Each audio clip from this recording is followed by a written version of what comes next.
Hello everyone, and peace of Christ to all of you. Please invite your friends, and we will try to make our video short for today. We will try. I said in comment and I said in videos many times that Christians who debate Muslims do not know how to debate. And the reason I say that, they are going to debate a Muslim.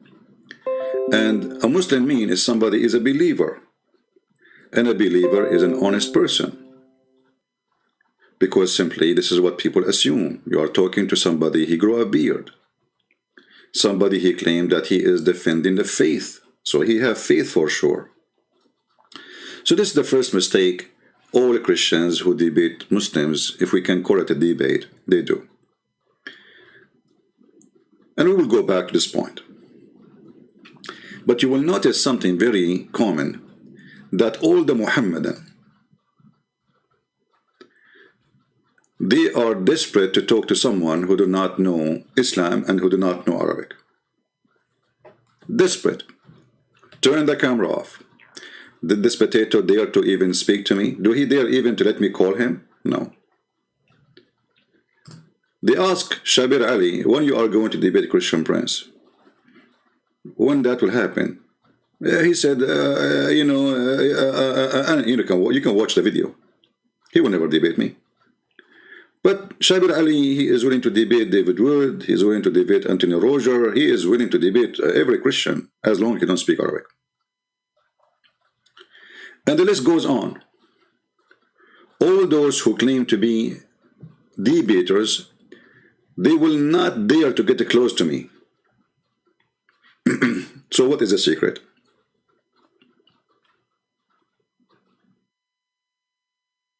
Why do they want to debate somebody have a blue eyes and he's blonde American who do not know anything about Islam?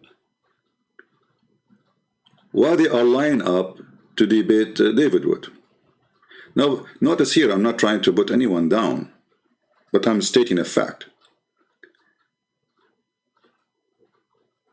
When Mimi Hijab, he was debating David Wood, if we can call it a debate, every single moment he made a lie. In every single moment. It's not like it is in the whole debate was there is 2 lies, there's 1 lie, there's 10 lies. I mean, the whole debate is a chain of lies.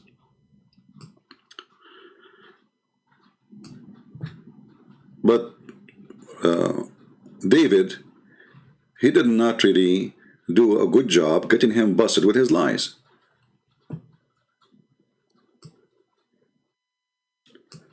Mimi Hijab was mocking him, even not knowing Arabic and not knowing English, not knowing Hebrew, sorry.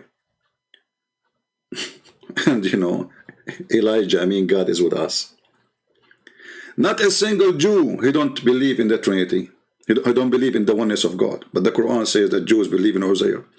I mean, I had to make 10 videos, maybe more, to get Hijab busted with every lies he did, most of them actually. I mean, they are endless, and this is why Hijab, he got so upset from my videos, because Muslims, they thought that he won the debate. In fact, the debate, it was horrible for Islam. The guy, he slaughtered Islam. But the one who slaughtered Islam is not David Wood, it was Mimi Hijab, the tit boy. But still, Muhammadan, they believed in searching in somehow that the one who made the good argument, it was their boy. And this is why this street boy, he became famous because of David Wood. He did not really did the right thing. He did not get him busted in the moment. I mean, after you go home, you make videos to get him busted with his lies. Where you been in the stage? How come you did not do it when you are in the stage? So this is what I notice about Muslims. And again, I'm not putting down anyone, but you go and you check, each time the Muslim they debate the Christians, I have to go and make 10 videos to get the Muslim busted. Which means the Christians, they are not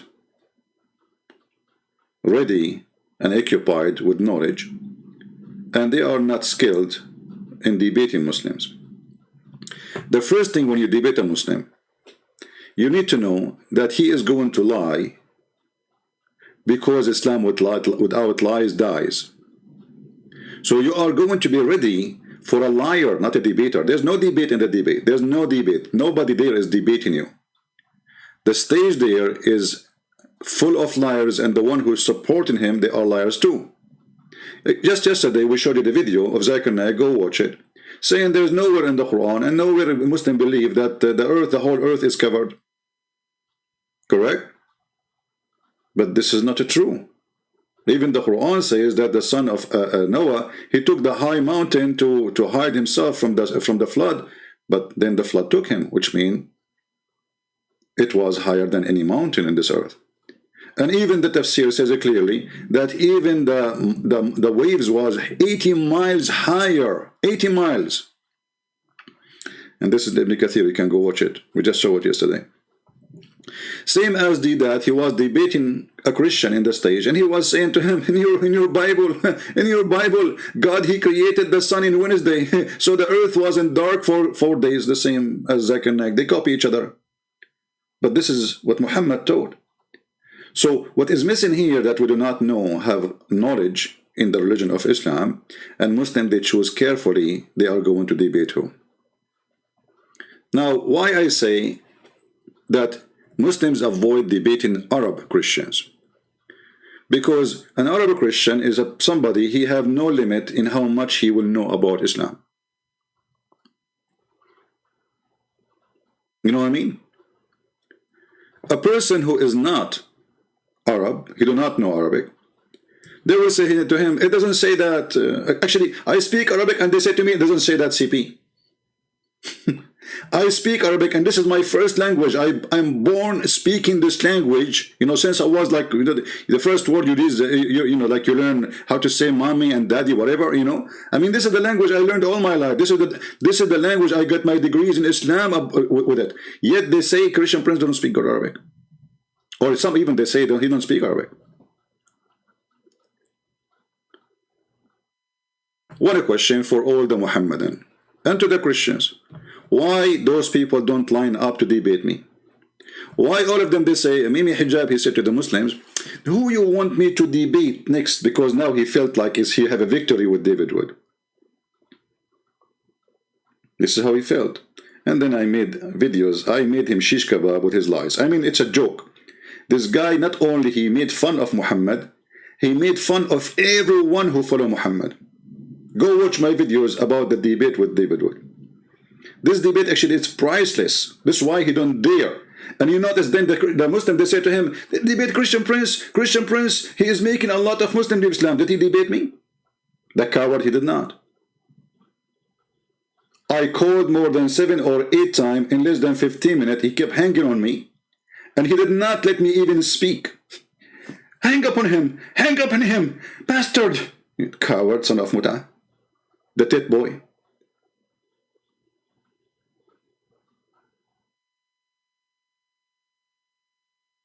So why they want to debate people who don't speak Arabic? Because we have no limit in how much we will know, or how much we know, and how much we will surprise them with. And a person like me, my reputation speed me. They knew already what they are going to face. And you will notice all of them, they say one thing. I want to debate you, but face to face. I'm willing to go to America to debate you, okay? Like this guy. You know, do you remember the video he made? I have no problem to debate Christian Prince, but this is not me who called him. And you know, I wanted to debate him face to face. They will not let me call them, and they will not call me. They will debate me only face to face. But they debate in the internet with everybody, including David Wood and etc. So why only me? They say and they make a condition face to face.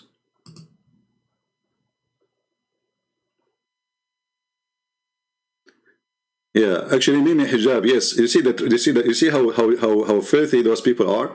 They let me talk, and they put the computer in the other side of the room, so people will not hear what I am saying. They will hear only Mimi Hijab.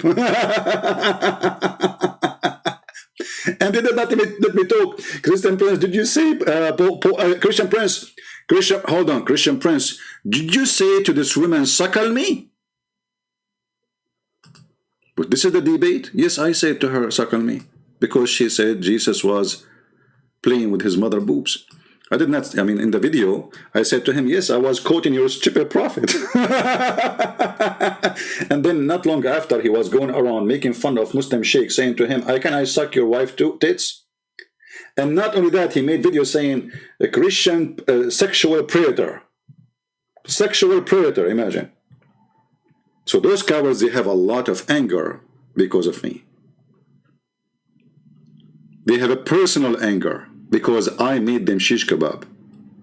While the Christians, they made them famous. This guy, nobody know him. He's a street boy. He's a savage. He's a low class. He go around posting pictures of women, wife of somebody, even Muslims. Very trashy people. Who made them famous? You have the answer. So when I say facts, I'm not putting anyone down. There's only one person I say he do a great job when he debate Muslims. That is Sam Shamoun.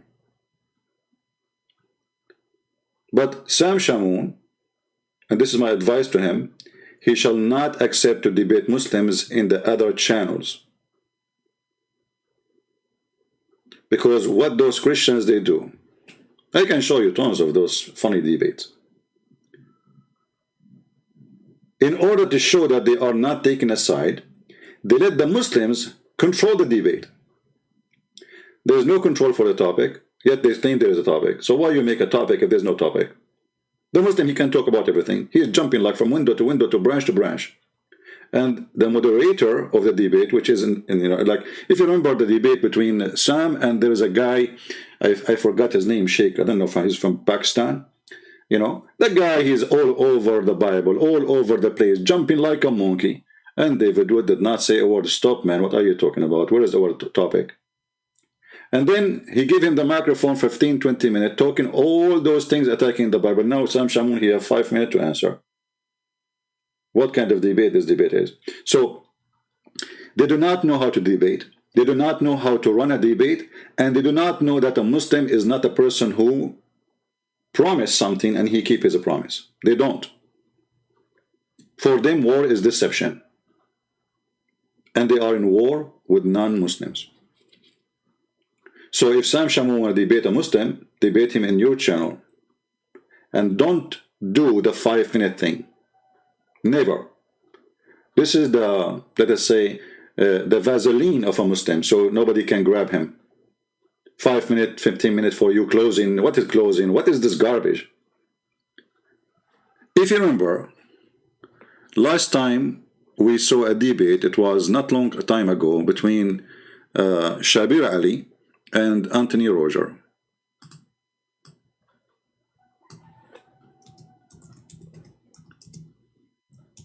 What the condition of the debate?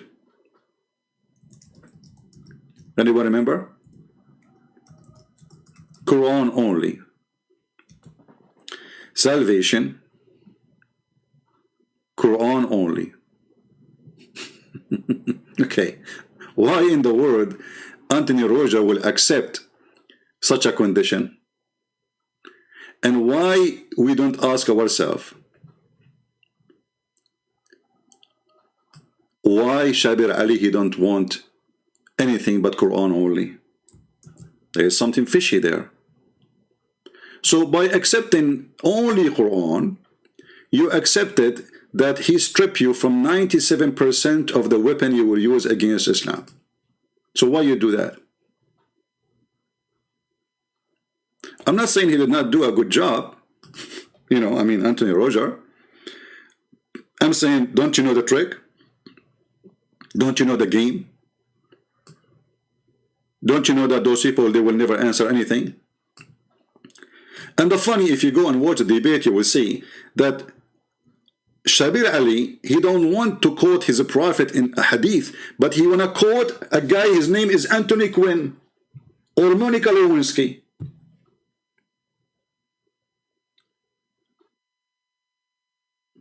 Guys we never heard of. This person, he said, who is this person? What does this have to do with our debate? Why you don't quote your prophet? He will not quote his prophet, because the second he quoted the prophet, the opponent will quote his prophet too.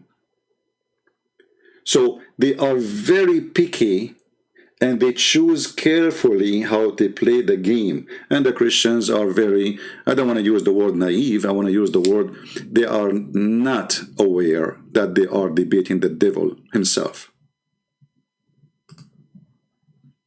We are not debating a flesh. We are debating the devil.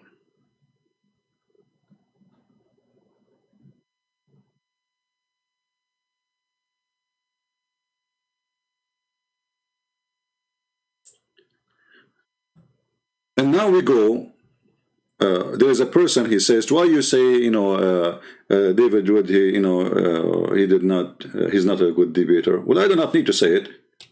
All the Christians who don't speak in, you know, Arabic, they are not good debaters. Because debating Islam is based in knowing Islam, and knowing Islam is based in knowing Arabic. And if you do not know Arabic, you know only what translated for you. And every single book translated about Islam is a lie. Are you getting my point?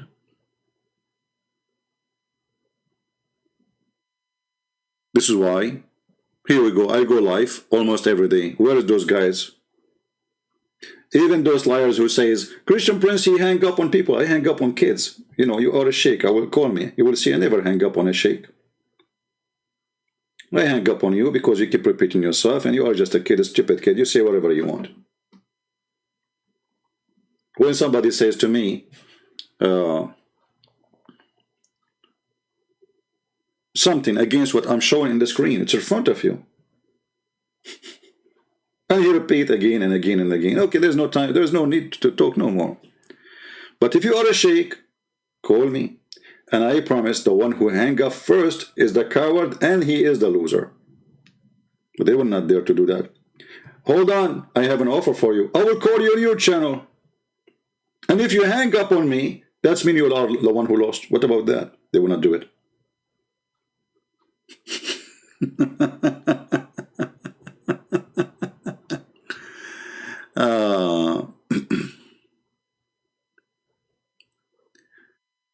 Let's see.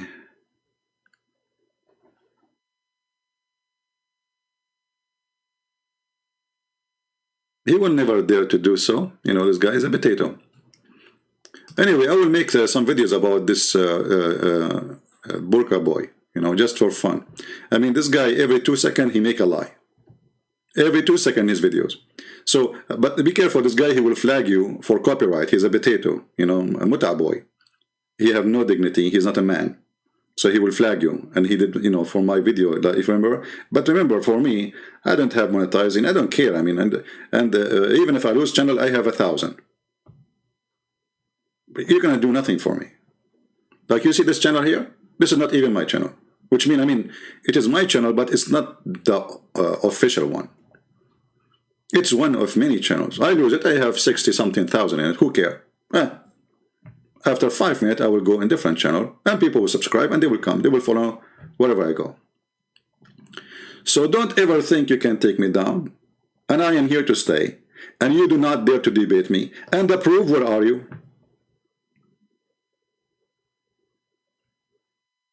And you can watch all the Muslim sheikhs who claim to be. What is the reason? Number one, the Muslim, they will make mockery of you because you are reading a translation. This doesn't say that. This is wrong translation. Even if the translation is made by them.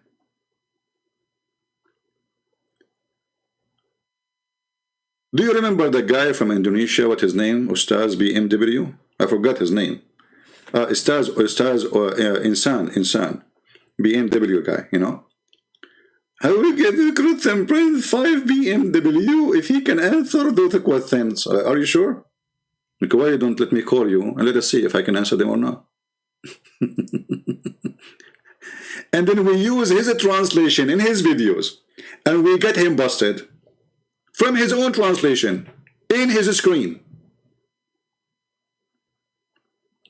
Somebody saying, can you make course in order to learn Arabic? My friend, I have a channel. It's called Arab for Christ. I have all the courses you need to learn Arabic. Go and check it out for free. For free. You do not need to pay anyone. Watch it, practice, and you will learn.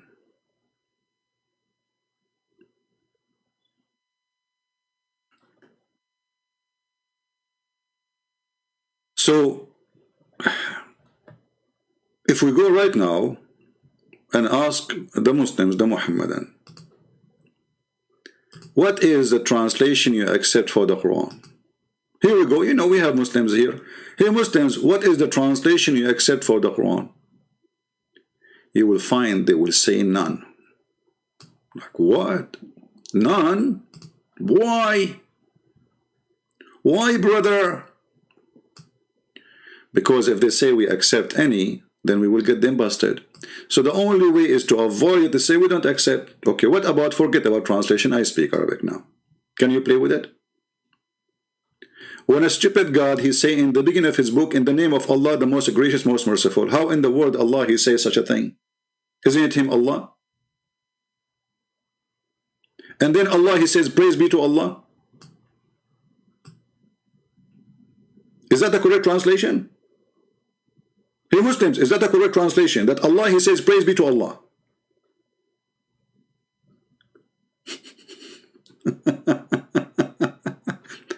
Do you see how easy to get this cult busted? However, Muslim, they can jump and say, oh, this is a wrong translation, brother. You cannot call me brother. Chapter 5, verse 51. Why you call me brother? Liars. Deception. They say to you then, this is a prayer. Where it says this is a prayer? Did Allah, he says, pray like this? Did the angel, did you take a verse out of the chapter? I mean, did Allah says to Muhammad, pray like this? No. As you see, in the name of Allah, the most gracious, most merciful. This is your translation.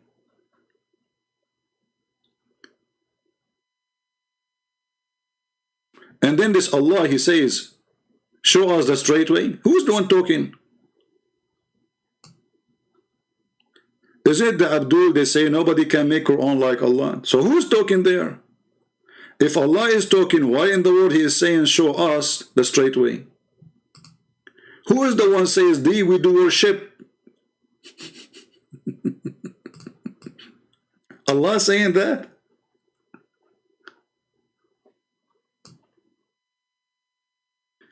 In the Quran of Ibn Masood, Al-Fatiha doesn't even exist. Muhammad was trying to make a prayer the same as the prayer with Jesus. He said to the Christians, to his disciple, when they asked him how to pray, he told them, our Father out of heaven.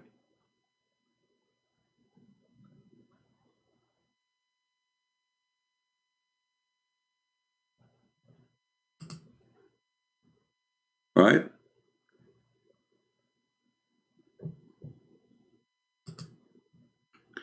So the big part of the game is that you do not know Arabic.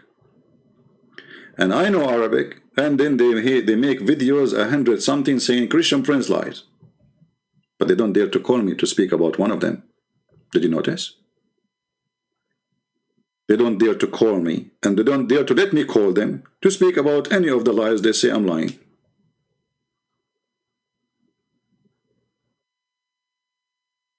Why? For very simple reason.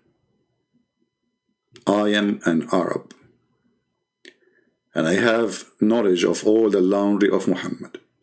So two things make an extreme powerful weapon. He have the knowledge, he speak the language. How we can play with this guy?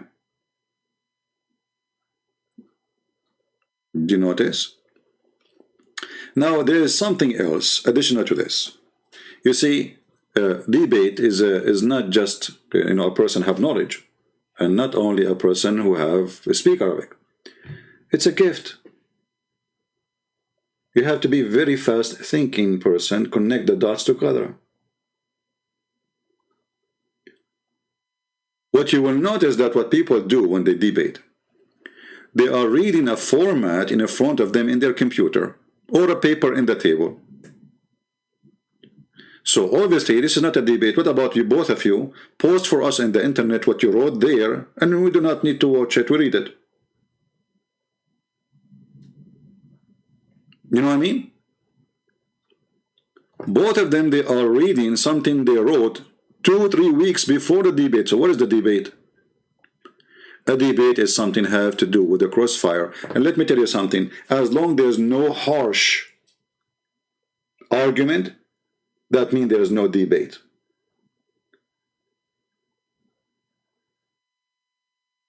Listen to me carefully. As long there's no harsh language, I don't mean to be rude, I mean to say things as it is.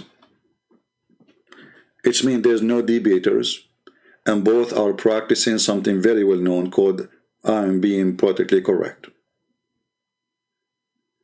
And that will not bring any debate, not to the Christians, not to the Muslims.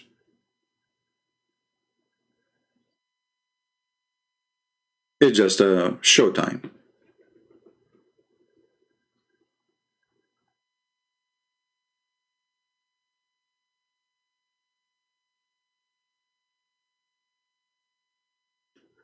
So when I say they don't dare to debate Arab Christians, well, this is the proof. Here we go. I'm in front of you.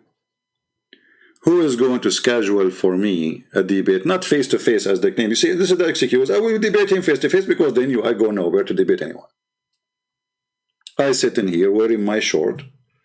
I have a flip flap in my foot, flipping Quran and Muhammad using my toes. Why you need to see my face? That is an excuse because they knew this is what he don't do. So we will make that a challenge. If I show my face, they will say, I don't know. We don't debate you. People, they want an answer. They don't care for the face. You like to be famous. You are seeking fame. I'm not. People even don't know who I am. They are seeking fame. Publicity. I'm seeking none of this. Except I'm seeking the truth. So now I have an offer for the Muslims. As you see, this video have a title. Prove me wrong. Who is the Muslim sheikh is willing to call me right now as we speak?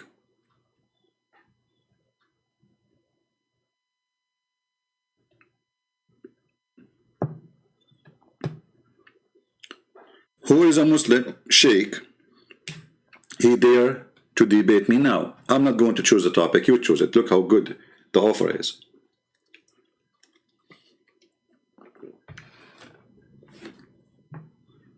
Anyone?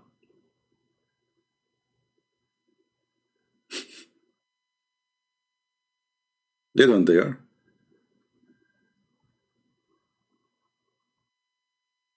Walking sock dares to debate and get busted. Please see who is walking sock. I didn't see that person.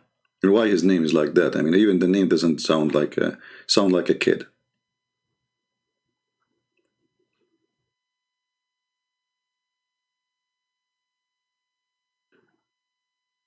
Do we have any Muslim want to say anything?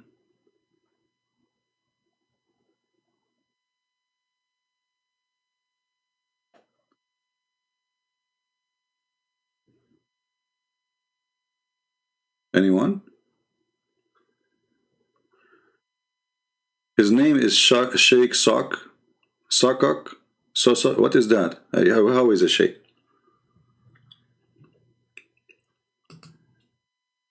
Where is he? Is he in the chat room? Let me open my Skype.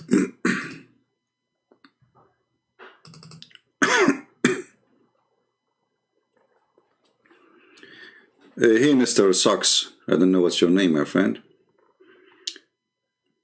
Are you sheikh, as you claim? Or you are just... And why you have such a name, Sock? What is that? what kind of sheikh he used such a name.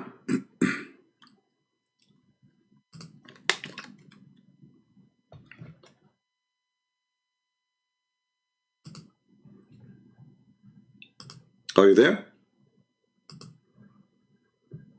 For some reason, I don't see this person in the chat. Anyway, I will open my Skype. And let us see whoever a Muslim he claimed. I want a Muslim to prove me wrong. That especially if you are a person who is well known, you are a sheikh, and you claim that you can debate me, us. Prove me wrong.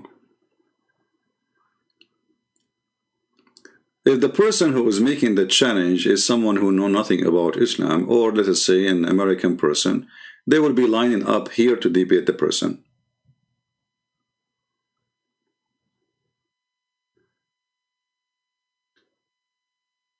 Okay, my Skype is open. I don't see any Muslims.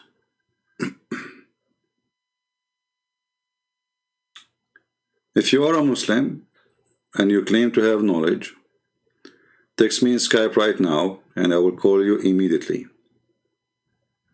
And please be sure that you are a person who have knowledge. Oh, we have Jihad Yusuf. He is trying to contact me, I think.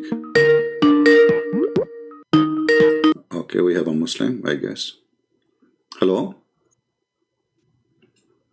Go change the picture you have, you coward.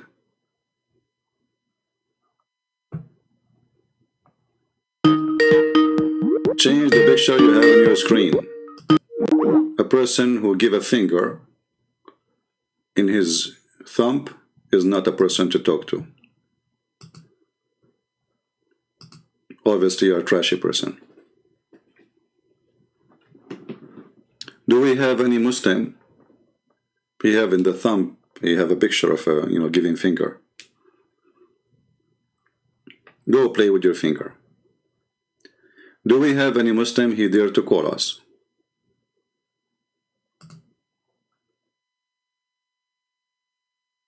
Anyone? We have a person, his name is Ahmed Muhammad. He want to debate me Saturday. Well, Saturday is gone a long time ago. Let's see if we can call him.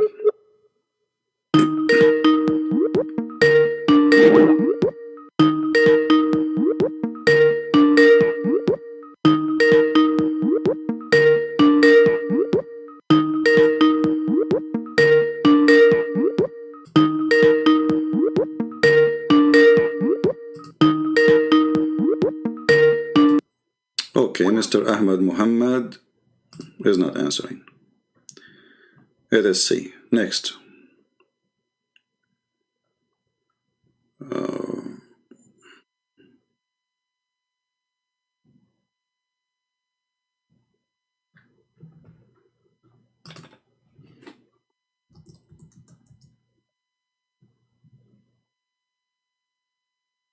All right, let's see Mr. Jihad Yusuf.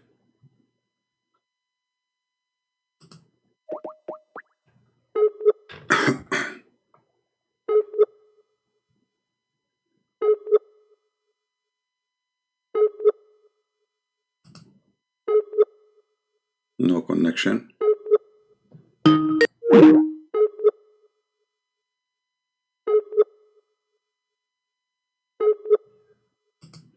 No, it's not answering. It's not going through even.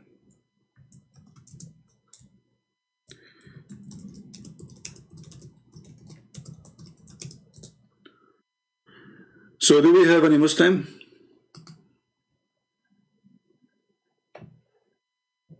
Do we have any Muslim?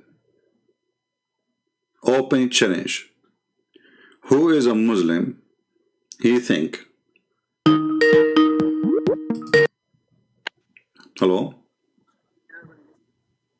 Hello? Yes? Christian Prince? Yes, you are live on air.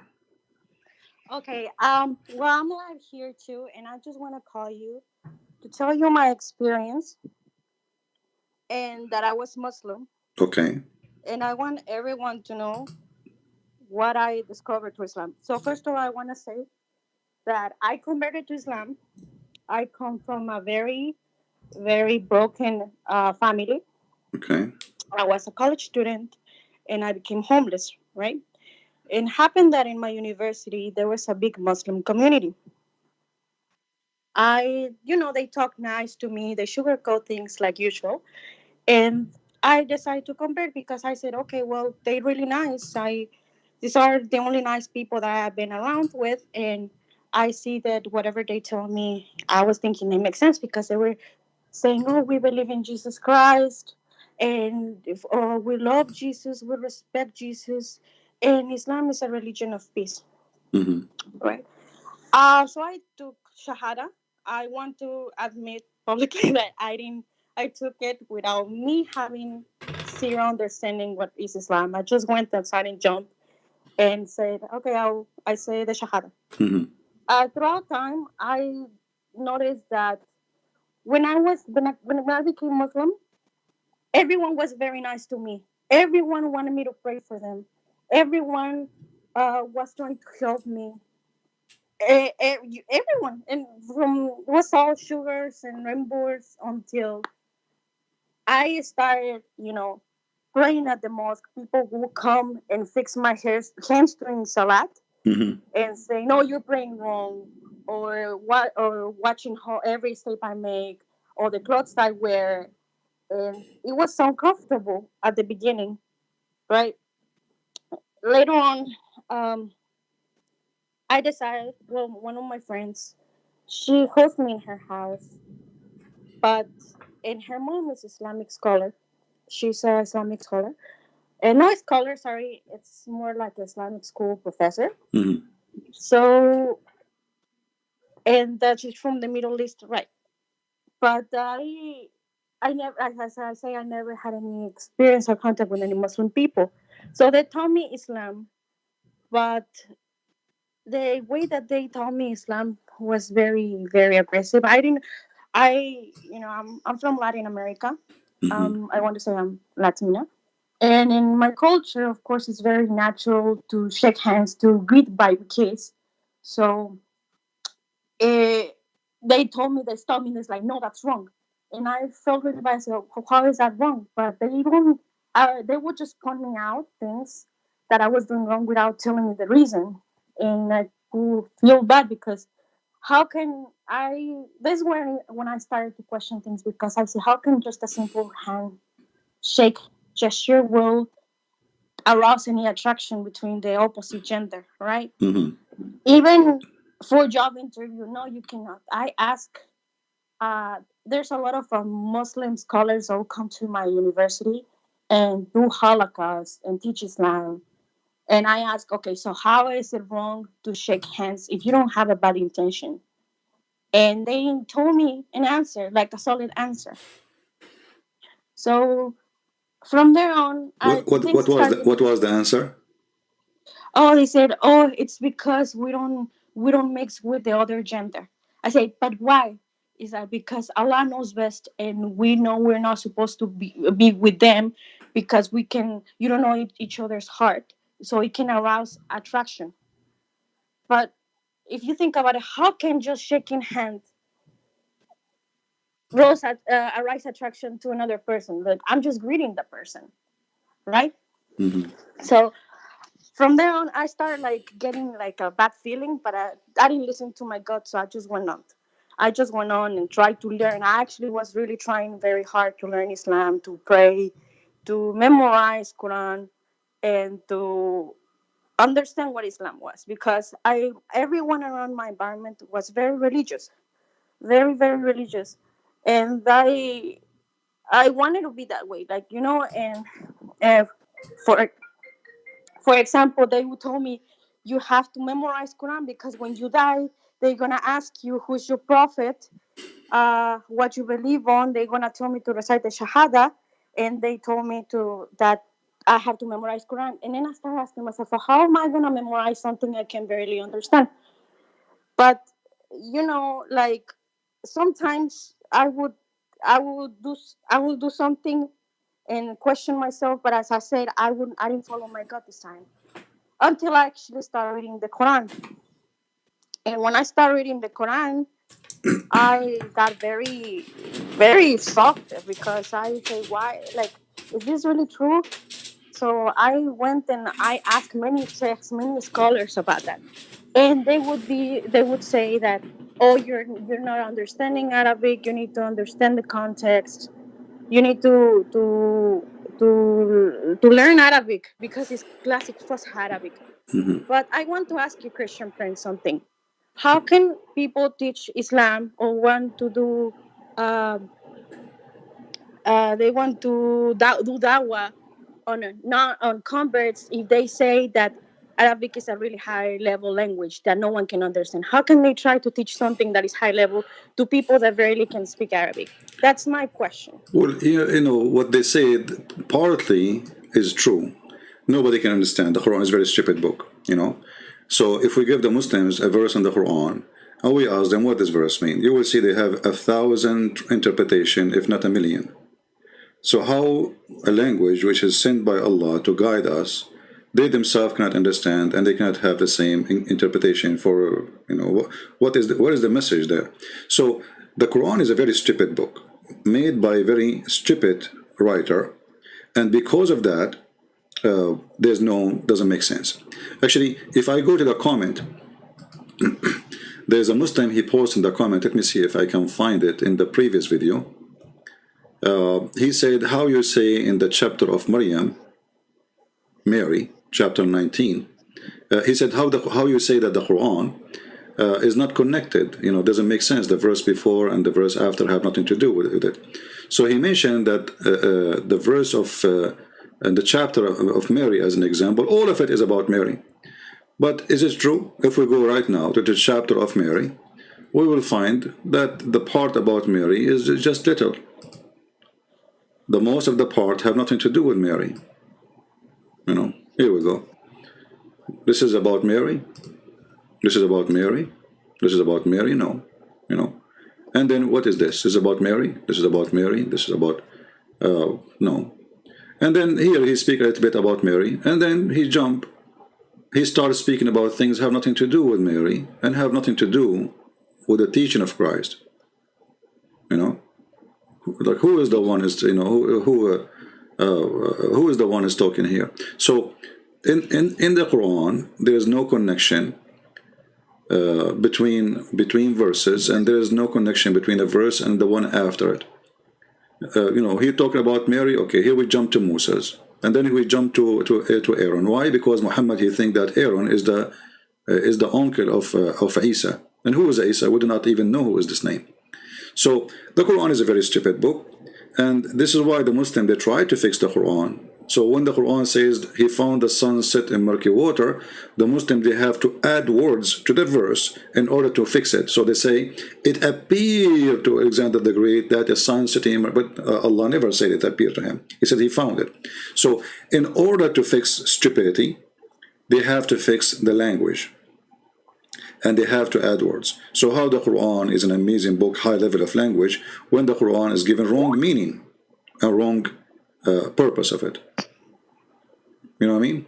I understand. And this is my question, like, why they even try to do dawah? Like, if they know that there's something's wrong and they claim that the translation it's inaccurate, how in the heck they try to still convert people into Islam? Like, Well, you that's know, my... you see, it's like you're asking the Satan why he's trying to fool you. It doesn't make sense. So you should know that this is a satanic religion, and a person who follows it, he is possessed with the devil. So his duty, they're a prophet. They have videos about a guy, a Muslim guy, who made a Jew. I believe this is a fabricated story, but the sheikh is proud about it in YouTube. So he said, this is how we can, you know, this is look how smart our brother here. So he said, there is a Jewish guy, he is a neighbor to a Muslim. The Muslim guy, he keeps saying to him, why you don't convert to Islam? Convert to Islam. Islam is better for you, you know, etc.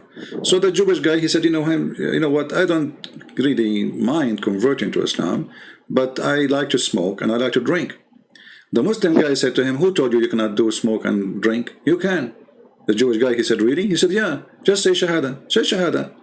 The Jewish guy, he said Shahada, and he became a Muslim. Now, the Muslim, he grabbed a cigarette to smoke. The Muslim, he said to him, you cannot smoke. The guy, he said to him, but you told me I can. He said, yeah, I said that to you before you said Shahada. So they are saying that this guy, the Muslim guy, he tricked the Jewish guy to save him. He lied to him to save him. This is a good lie. Islam without lies dies. So they justify their lies by saying that we lie to save the people. We enslave you to save you. You know? So if we go actually here in the hadith, let me show you this in the hadith. If you ask a Muslim why you attack people, nations, and enslave them and take them as sex slaves, why you do that? They say to you the answer in what the Prophet said. Okay. Read carefully. Abu Hurairah reported that the prophets are saying, God charmed with people who will enter paradise in chains. They will enter heaven in chains. Why they will enter heaven and they have chains? Doesn't make sense. We have to search more. We go down a little bit. We find. Okay. Muhammad, he said to the Muslims, speaking to the Arab, you are the best of people ever raised up for between two brackets for the benefit of mankind. This is Quran chapter 3 verse 110. And then Muhammad explained that verse. You see, if you go on YouTube, all Muslims, they say this is, you see, the Quran says that the best of us is the one who is the best for mankind. This is what it says. But they will not say to you that this is about slaving and raping women of other nations. Read carefully. He said, the best of mankind of those who bring them with the chain around their necks till they embrace Islam. Thereby save them from eternal punishment and hellfire.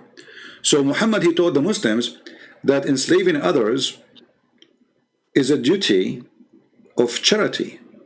Are you? Yeah, this is I'm showing the reference in front of you. You know, we don't say things without proof. Oh my God.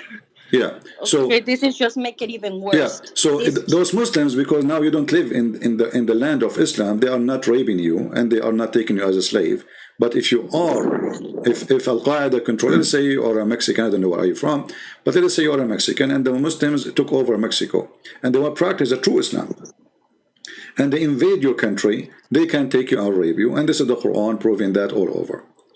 And enslaving you is part of the duty of the Muslim. It's an obligation, it's not even a choice. As you see Muhammad praising the Muslims and Allah praising the Muslims, saying you are the best of mankind. Why? Because you enslave others. Because by enslaving them, you force them to convert to Islam.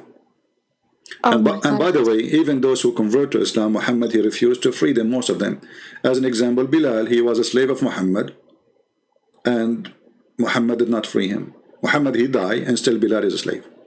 So Bilal was never free? According to some Muslims, they claim that he was freed by Abu Bakr later. But the reference says that Bilal, he came to Abu Bakr and he says to him, if you bought me for the sake of Allah, will you free me for the sake of Allah? So obviously Bilal was begging, you know, for his freedom, and Muhammad never freed him. Okay, so how can people believe that this cult then, if it's a duty for enslaving people, how can everyone of Muslims believe this is a call from God? What? I'm sorry, but well, this is what happened to you too. You see, don't be offended with what I will say. You know, always I like to be honest. You were with them in the same jar. You are the same. How you believe in such a garbage? You know. Sorry to say that to you. So no, you've been driven. You see, actually, your guilt is bigger than their guilt. Sorry to say so. Why? Because okay, you were homeless, no problem. You were in need, no problem. And life was tough on you. I understand. But to convert to a religion, you do not know what it is. How that can happen? Exactly. You know, I was desperate. I was like, basically, I really appreciate them. I don't have anything against them. They're really nice as people.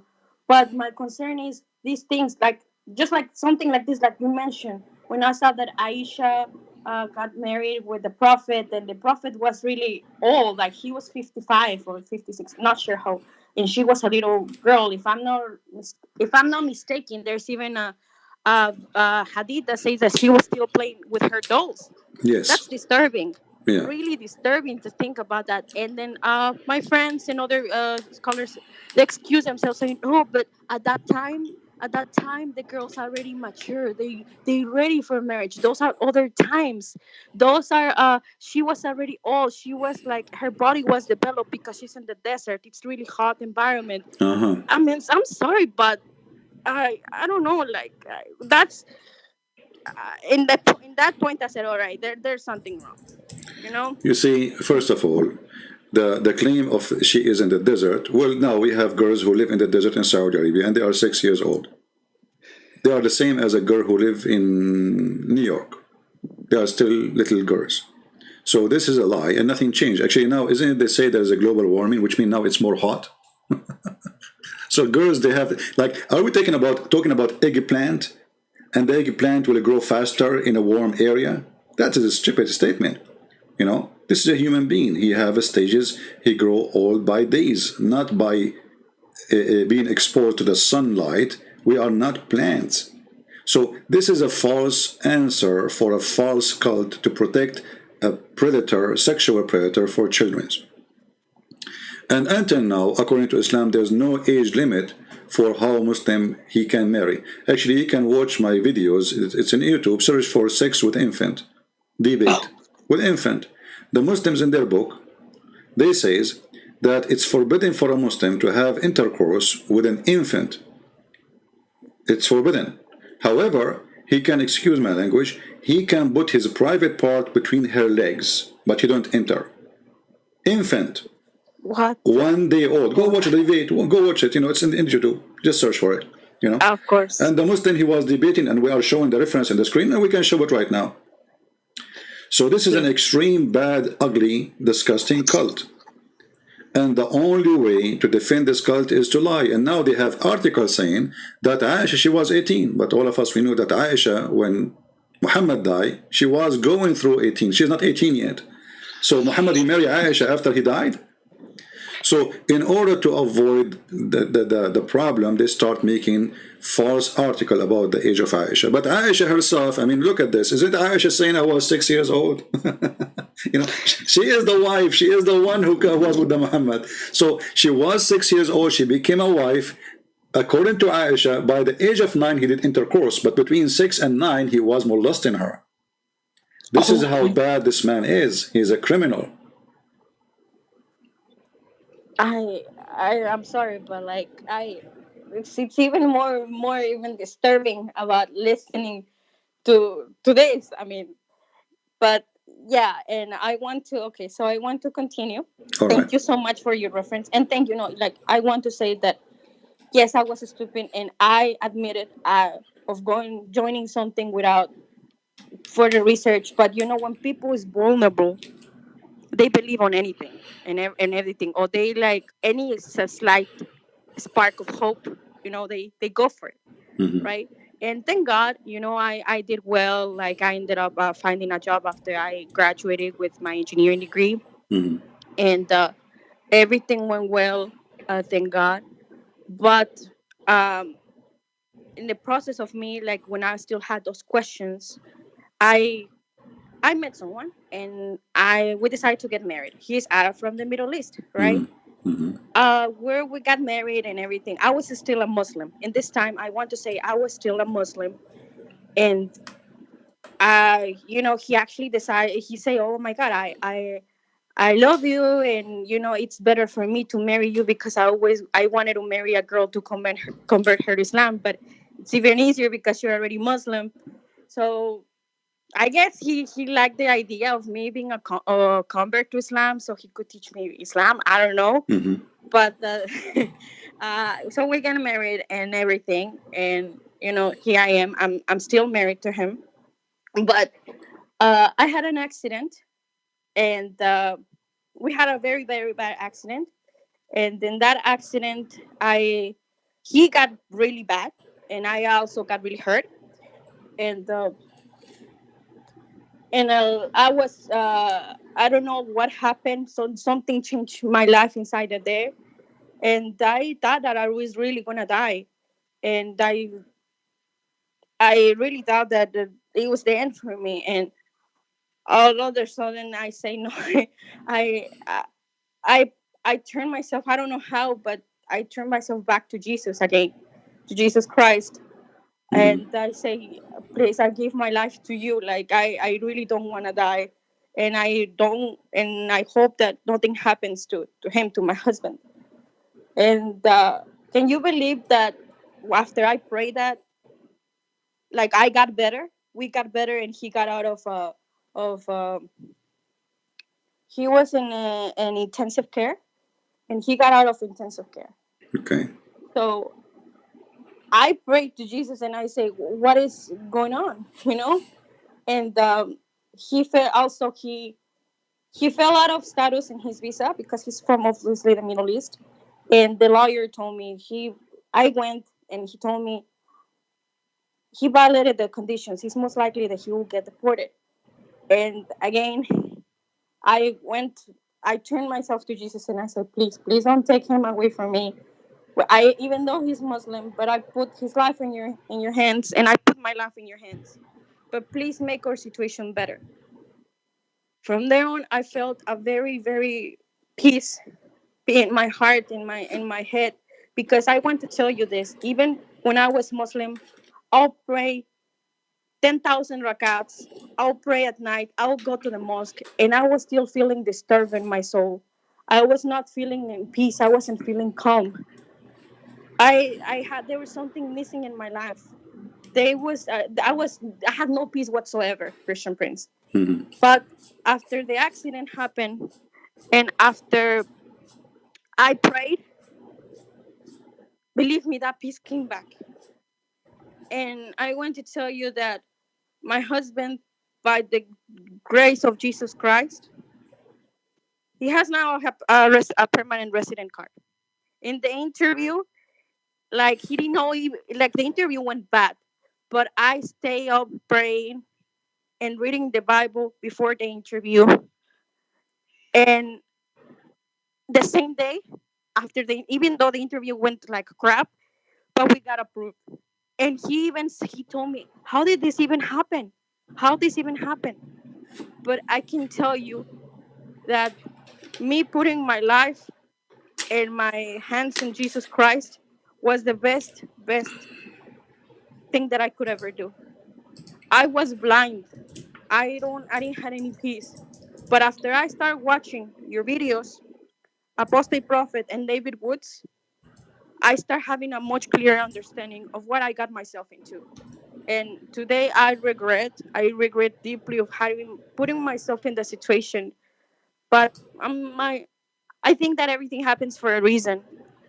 And I want to say thank you because you're doing an amazing job, and you're letting people to open their minds and their hearts and their brain. Right now, my duty, and I'm trying to do that. I'm trying to educate myself. I'm trying to learn more because I would love my husband to see one day the light of Jesus Christ. Because maybe that's too much for me to ask, but it's a hard task because Why you don't ask your husband to call me or to speak to me right now? I already told him. I have already talked to him, and I said, if you think, because he tells me that you are a liar, that you're lying in the mouth of Islam, that you and at first I told him, okay, because he was saying, okay, David Woods and Apostle Prophet, they don't know Arabic. How can they be talking about this stuff? So I Okay. said, okay, well, the Arabic, right? But then when I told him about you, he said, no, he's lying. He's a liar, and he just he's an enemy of Islam. And I said, okay, if you believe that Islam has the absolute truth and it's the right religion, why you don't face them? Why you don't prove him that Islam is the right religion? He said he's not worth my time. So I was like, okay, so you're scared of him. Okay. Like, why not Stop. debate him Stop. if you Stop, please. Hold on. Hey guys, did you hear what she said? There's a guy in the chat. He is saying that Fifi he got me busted and he mentioned Imam Murra or whatever. I say to all those, Abdul, this lady who was an ex-Muslim, she just said to you something very important. As long I did lie, call me and show me the lie, and then record it, and then spread it around and let people laugh. Why you don't face me with my lies? How come you are so good and show that Muslims that I'm lying? In a video you make, debating yourself, and you win. For sure you will win. Muslims support you, whatever you say. So why they don't dare to call me and prove me that I am a liar? I'm here. I just said, who wanna call me? And this lady, she called me. I do not know her. Any Muslim can call me. So you have Muslim make tons of videos about me lying. Choose any of them and call me right now, and either we laugh at you and at them, or people will laugh at me. Like we have this guy, his name is Arman Views. Arman, how are you, Arman? Call me right now and let us talk about Imam, and people will die laughing at you. Do you dare? You don't dare. You're a potato, son of Muta. Muta boy. So they are street boys. They don't dare to face. This is what we are saying. You see, look at the title. Why Muslims avoid debating Arabic Christian? Because all what they say here will prove to be false. Otherwise, trust me, they will be lined up to call me and to get me busted. But because they know that they are no match, they knew that they have nothing, they are bankrupt, they don't dare to call me. And in the same time, we have this guy who is saying, Fifi, why you don't ask Fifi to let me call him? I will call him right now. And he can choose any of the lies I say to talk about it. Anyone. We can start from lie number 1. So they are a bunch of kids, and you Muslims are desperate. And here we go. Number 1 lie, let me remind you. Your sister, she said that Aisha, she was a growing woman. She have her menstruation already. And we showed in the video and in the hadith that this is absolutely a lie. Because at the age of 14, still she don't have her period. So who is the one who lie? The sun set in murky water? Oh, it doesn't say that, CP. It appears to Zulqarnain that it is sitting in murky water. And then this Abdul, this is why they are so angry from me. They said, this is the correct hadith, apostate prophet. Which one? Which one? This one. Let me show it to you. Sorry, I will let you stay with me a little bit, you know. Okay. This is the correct hadith, okay? Okay, what is the correct hadith? What is the one, you know? This is the correct one. Okay, this is the one explain Islam for us. Yes, I agree with this hadith. This is absolutely the authentic. You go watch the video and die laughing. And what is the authentic hadith which those little girls they agree with? They say that Allah Prophet said to Abu Dhar, do you know where the sun set? I replied, Allah and his apostle know best for sure. They associate the name of their prophet and the knowledge of their God with the knowledge of Muhammad. They are mushrikeen, kuffar. He said it goes and prostrate underneath Allah's throne. And Susu and Mimi and Fifi, they say, yes, this is correct. We agree with that. But this is what really, this is alone is enough to prove Islam to be shish kebab. As long as they agree, all of them about it, that this is authentic and this is true and this is the hadith which is telling the truth. Your prophet teach that the sun goes every day from the east to the west and sleep and excuse my language, enter the butt of Allah. Oh. And then the sun will ask Allah for permission to go back. And then Allah, one day, will refuse because this is the judgment day time, and he will say to the sun, go back where you came from. So who is the one is lying? Abdul's. Who is the one is lying? Now you cannot say they don't agree. They say they agree with this hadith. And the video is there. They agree with it. They said, yes, this is the authentic hadith.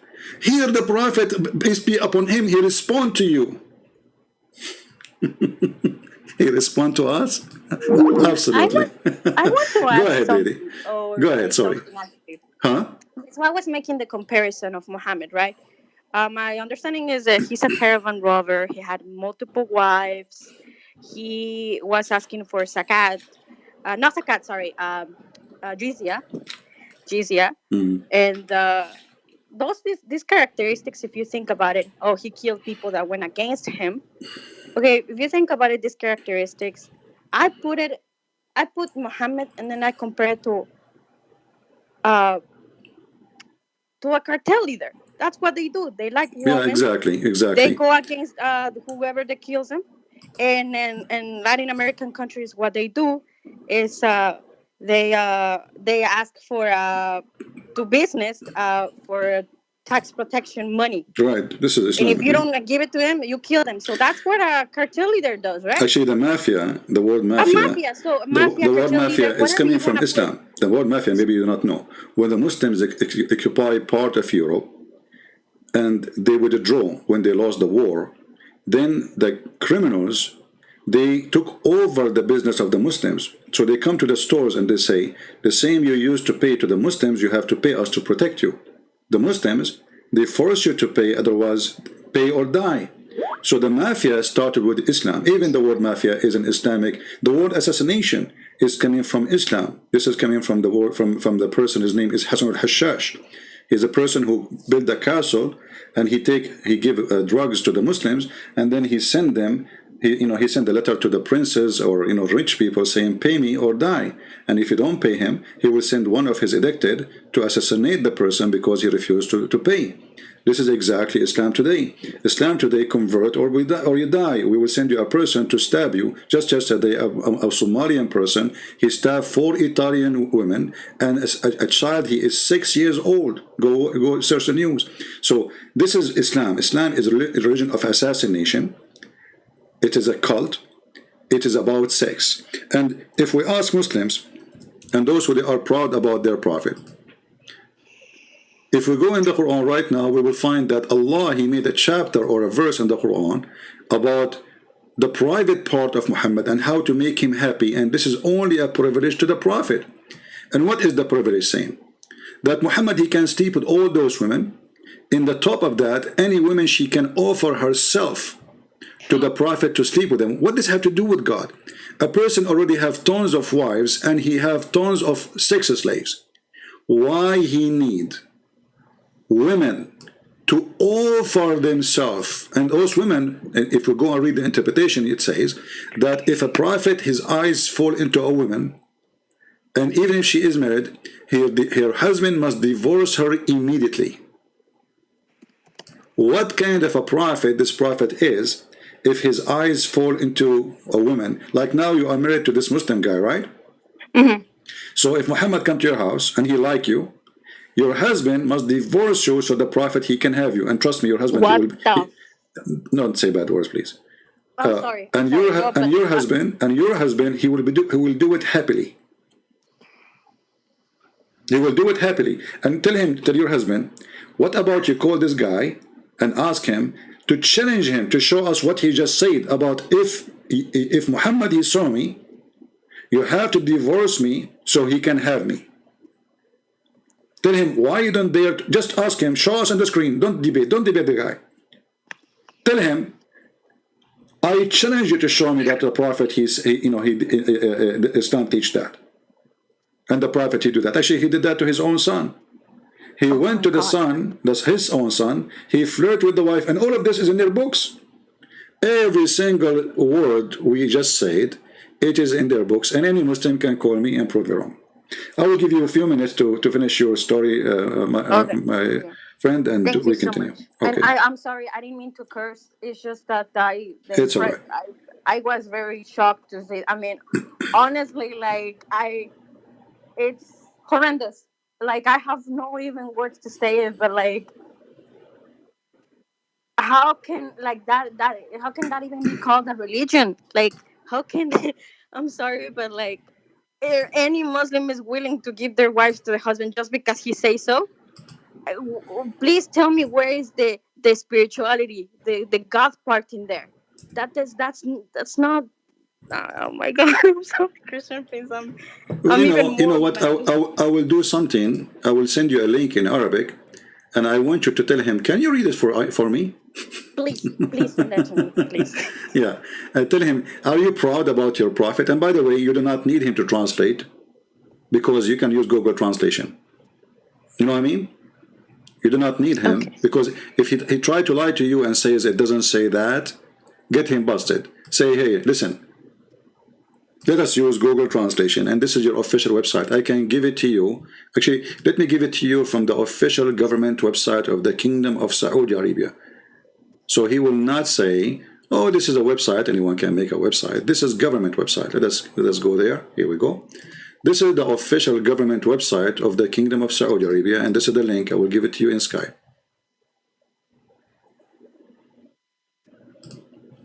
Thank you. Let me go to the chat. After you finish, you will see it in the chat there. Okay, here we go. And now I will say thank you for calling us, and I will be waiting for your husband. Tell him be a man. And I advise you, my friend, this person, sooner or later, he will divorce you, and he will find a new wife. Just wait. Time will come. This is because as long as he is a Muslim, this is what Muslims do. When the woman, she get a little bit older, she gave him some kids, she got a little bit choppy, he go and find a brand new wife in the Middle East. As simple as that. I'm just sharing the truth. Even their prophet, he said, why you marry a previously married woman? Why you marry a woman, she is not a child? And I can show you the reference right now. Muhammad, he encouraged them to marry children who they are virgins, so they can be amused by them and they have fun. This is the reference in the front of us. You see, this is the story. A man who married a woman previously married, or let us say she is not a virgin. So according to Muhammad, the correct thing to do is to go and find a little child. She is a baby, and to marry her and have sex with her. And here you see, actually, because if you say to you, oh, it doesn't say she is a little girl, it says that. It says the guy, he said, he answered the prophet, he says, the reason I did not marry a child, a young daughter, a young girl, because I want a woman to take care of my orphans. My brother, he died, and I needed a woman who should take care of them, not a girl like them. And let me give you the reference too for this one, so you can show it to your so-called husband. You know, by the way, I don't know, you said you are a Christian. A Christian cannot marry non-Christian. I'm sorry, by the way, I want to say that I had no idea about that because I was Catholic. My background is Catholic, but now I'm Christian. So I didn't even have a I'm not clue asking you to about it. divorce the guy. I'm saying, according to the Bible, a Christian woman, she cannot marry a non-Christian. However, you left the faith, and when you married him, you were not a Christian. So, you know, that can let it go. But this is, in Christianity, this is not married, because Muslims, they don't marry. Muslims, they have sex contract. It's called nikah. Nikah means the F word. So you sign a contract that he can excuse my language. He did not sign a contract he can marry. There is no marriage in Islam. This is why they are encouraged to start with 2 and 3 and 4. And actually, according to some, there is no limit. But if you could not do that, you go for 1, which means Islam did not say you start having sex with 1 as a wife. Islam start with having sex with 2 and 3 and 4, etc. And if you could not do all of those, then you go to the bankruptcy, which means you sleep with 1 only. That is not marriage. A person who believes that he can have many women, obviously he don't believe in marriage. The more that you tell me about this, the more it's disturbing it gets. Well, I'm here to share the truth with you. You know, I don't want you to disturb your life as a person married to this person. Maybe you know, but you see what from what you said to me, he sounds like he is not decent with you, because if he is saying Christian Prince is lying, tell him, can you show me the lie? I will call him, record him. He don't call me. Record him. Record him. Say, hey, Christian Prince, you lie about this. You call me. You play his voice. We open it and we see who's lying. Okay. You know? And let us see who's lying. All right. Thank you for calling me. And God bless you, and we pray for you. Before you end the call, please keep doing what you're doing. You're awesome. And we need more people like you in this world. Thank you so much. Thank you. Take care. Have a wonderful day. Bye. Bye-bye. All right.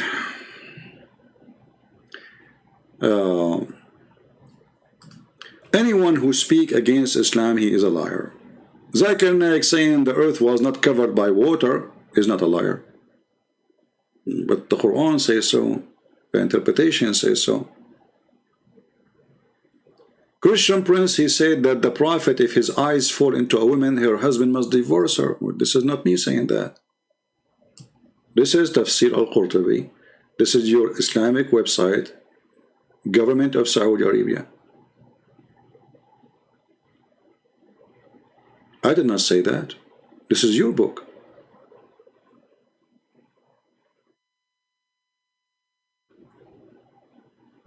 And here it describes how Muhammad, he went to the house.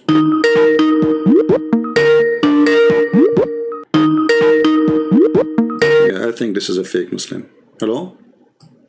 Hey, hi. Who hi? You're a Muslim? Yes, Alhamdulillah.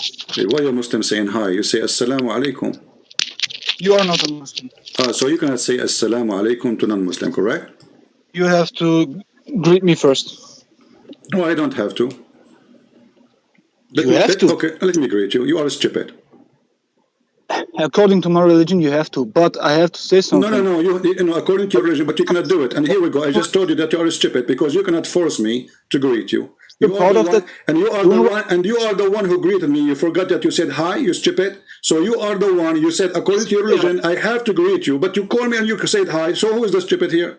Yes, I have to greet you in your language. This is not my language. I'm an Arab, you idiot. Yeah, you're Arabic. Now listen. Okay, tell me what do you think about your prophet? Tell me what do you think about your prophet? If his eyes fell into a woman, her husband must divorce her, so the prophet he can have her. I say to you what I think of my prophet, but are you proud of that? What you have done right now? Yeah, for sure. They are going to divorce because of your shit.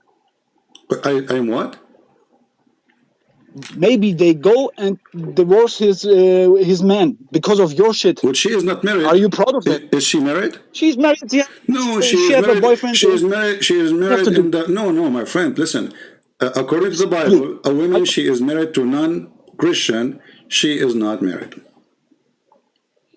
She's not. She's married to a Muslim, and that's the reason why you have to. Secondly, you don't have marriage in Islam. Can you show me what is marriage in Islam? Is that the nikah? Okay, nikah, guys.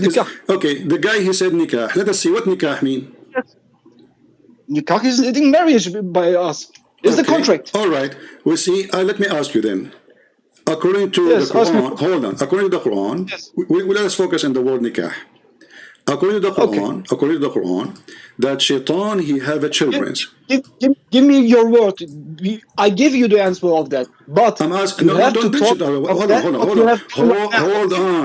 Hold on. So shaitan, according to the Quran, he have a children. Yes. Did shaitan did nikah? No. What do you mean no? He have to do. He'd have to do what? He have to. Because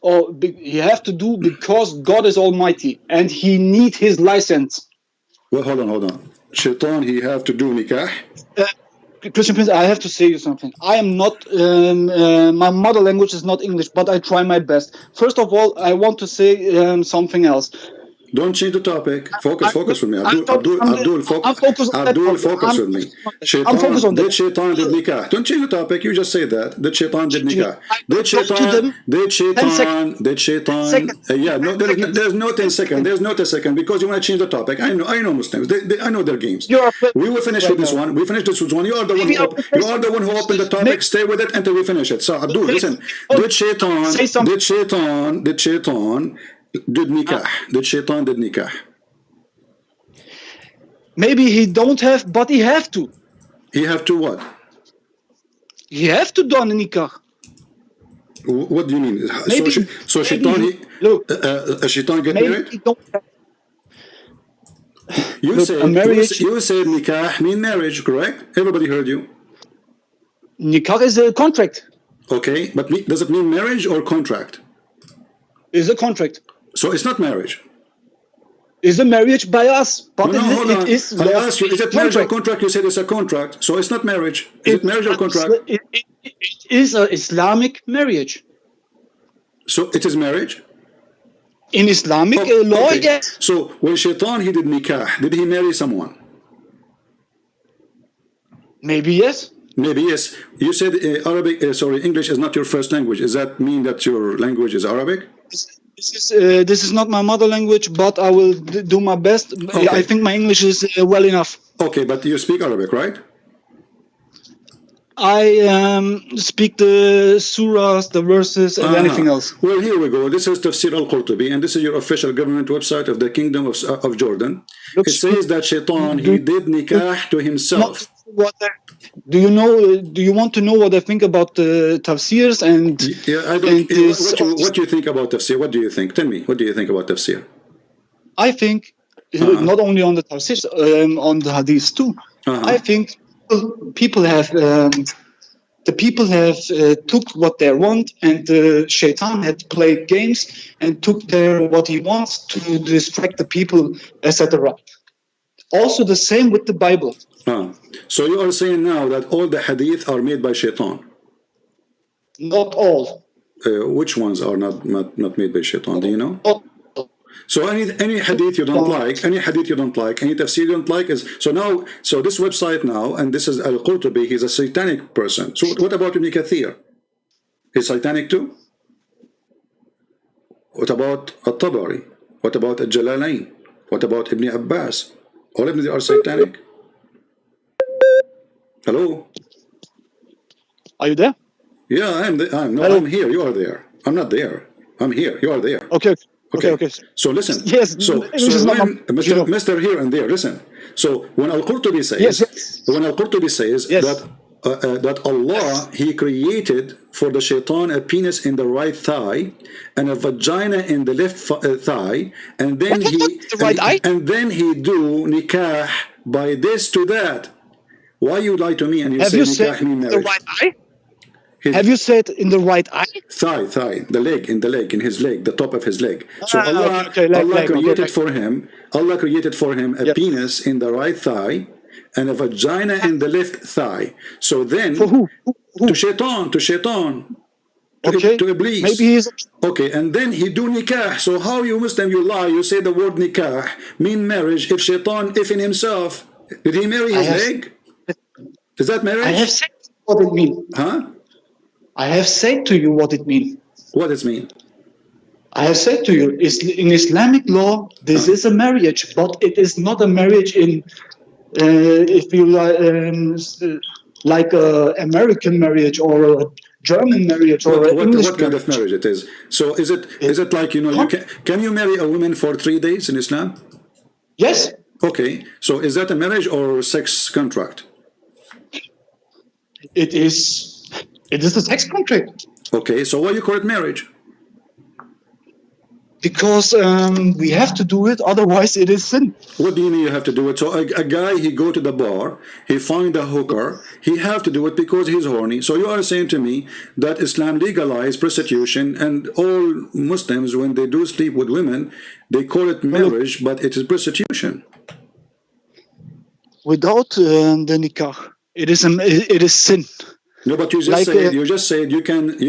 I asked you, can you marry? Yes. I used the word marry just to make you happy. Can you marry a woman for 3 days? You said yes. Yes. Okay. So the purpose of this marriage is what? 3 days for what? Sex. Sex. Thank you. So is that marriage really or sex contract? It is something in the middle.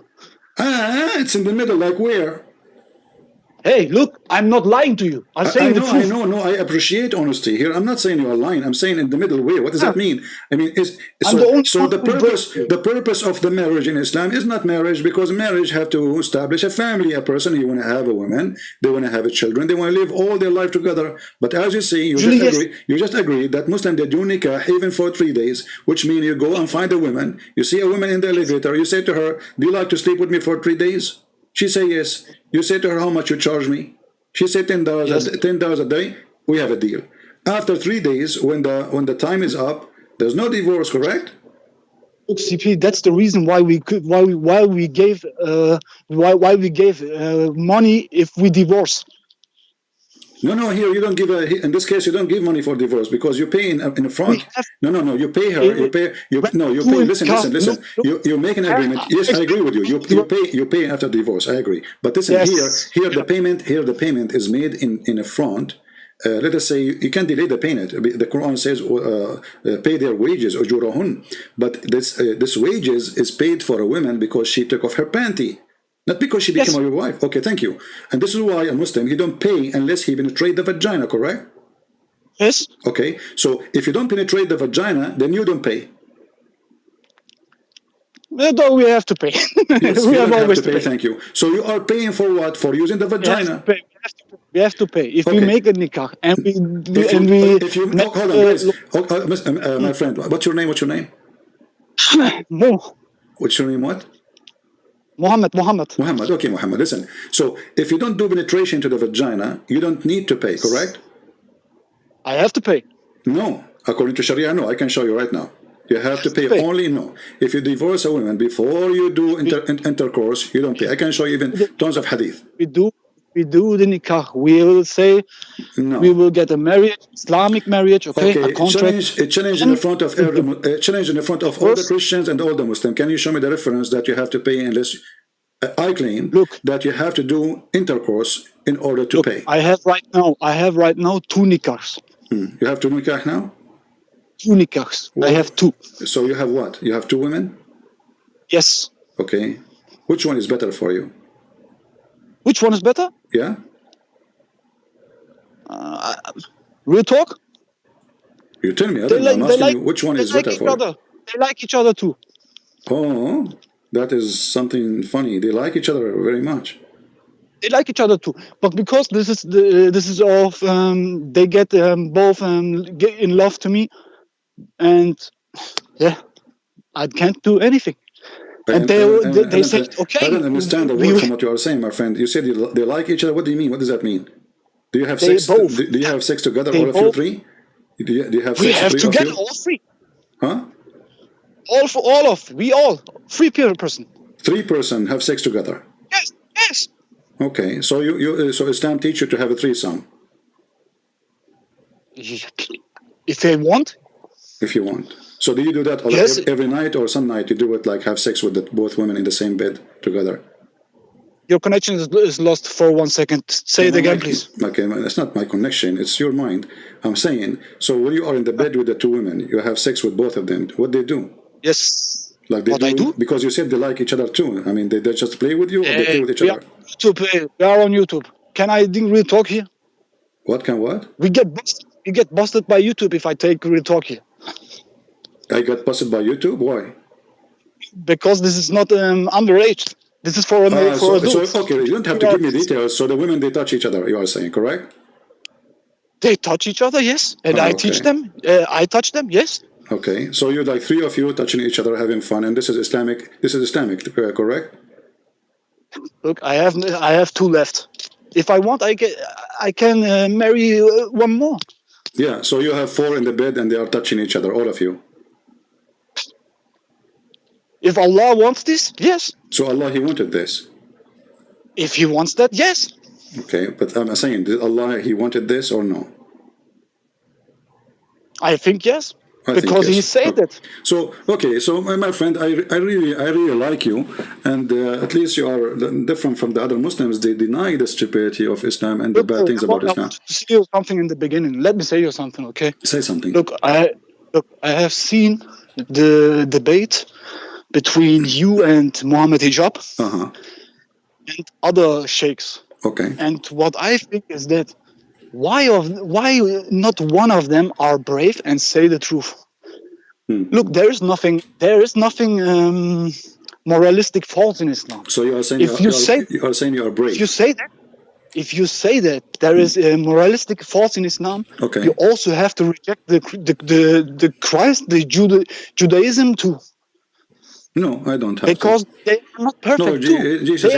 No, Jesus, He said clearly that this is absolutely false. This is not right. He said the man, he marry 1 woman and they live together, and that's it. That's it. There's Yes. no such a thing. You know what you're talking about, three some and four some. Secondly, you mentioned Mimi hijab, and you said But what why you said they are is nice. not. Okay, hold on. Why you are Hold attacking on. me? Why you are You don't attacking hold on. Mimi hijab if you are a Muslim? I never heard of a Muslim he attacked Mimi Uh, hijab. When you are a Muslim, you should defend Mimi hijab. So what's wrong? He is not a Muslim in my eye. He's not what? He's not a Muslim in my eye. Why he's not a Muslim? Because he not shown respect to that what Allah says. Because of that, Exactly. he is hiding. So he because if he is a believer, he will not hide. He will not lie. As an example, Hide. Look, what he everything places is okay. So you are here. saying He all places- those who hide the truth about the Quran, obviously they are ashamed Yes. of their belief. Correct? You want a real talk from me? What?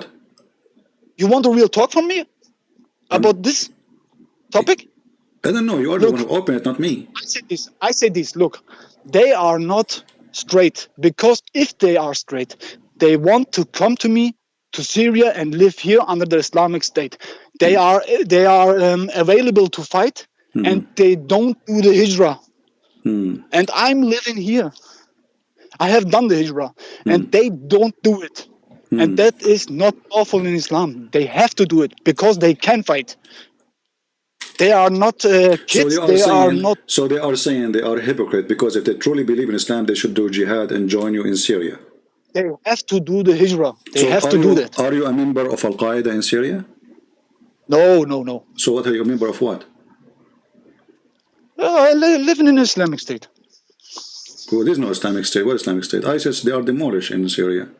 Where are you? Where is I'm living in Syria. So you are a ISIS member?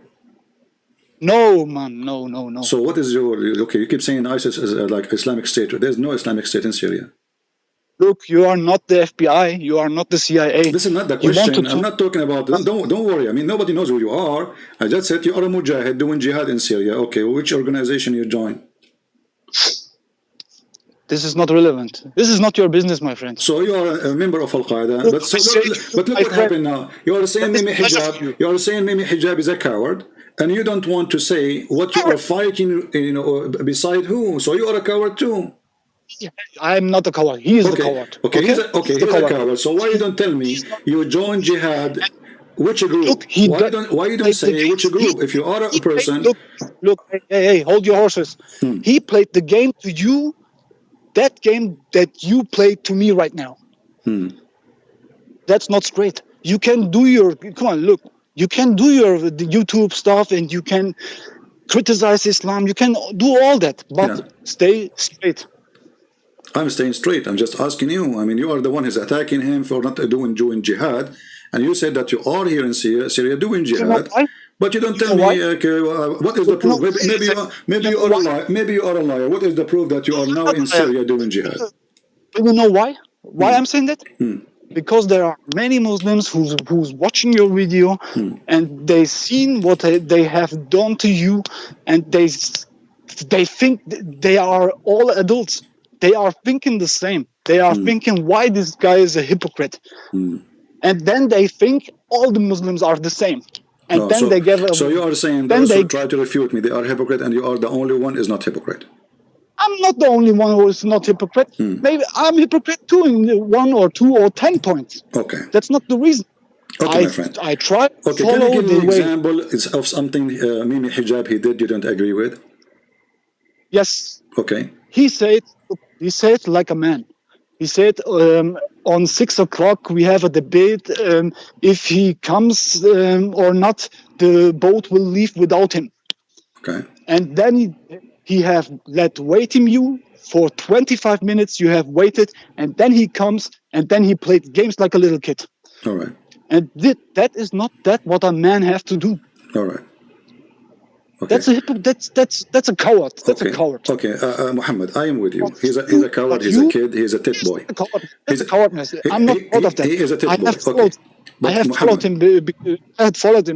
him. Because he has done that, I'm not following him.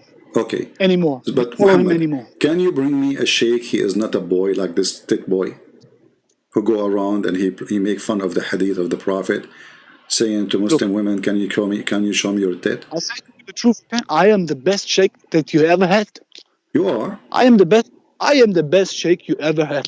Oh, okay. I'm saying I'm saying the truth. I'm telling the truth, and All I'm right, not guys, hypocrite. invite your friends. We have our guest here, Sheikh Muhammad. He is the best sheikh I ever had live on air. I am the best sheikh, man.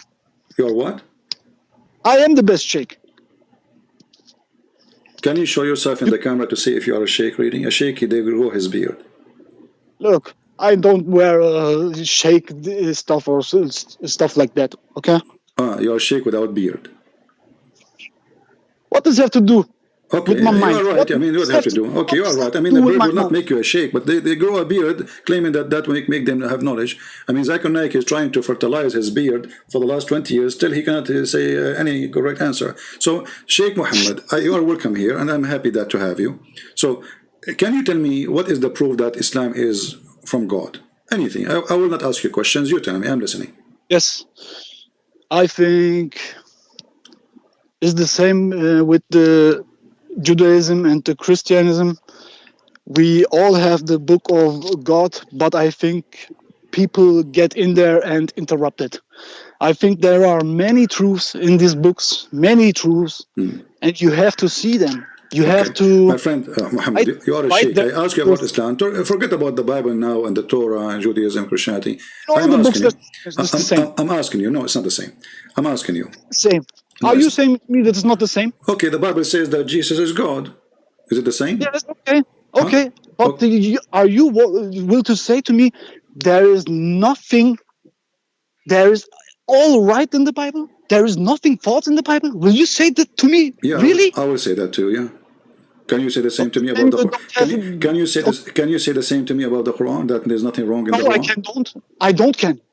But you okay, can. hold on. Okay, so you are saying to me, so you're agreeing that the Quran have a lot of errors? Yes, but the Bible has to. Okay, hold on. So guys, okay, according to Sheikh Muhammad, the Quran have a lot of errors and the Bible have errors too. Okay, because it is written by a man. Because a man have written it. Okay, Muhammad. Who is the one who wrote the Quran? Sheikh Uthman has get any scriptures and pull them together. You mean the Caliphate Uthman? Uthman. The Uthman Codex. Okay, but do you have the book of Uthman? Of Uthman? Yeah. It is the Quran today. No, there's no copy of it. Nobody have the book of Uthman. Not even a single page. Of the Uthman Codex. Yes.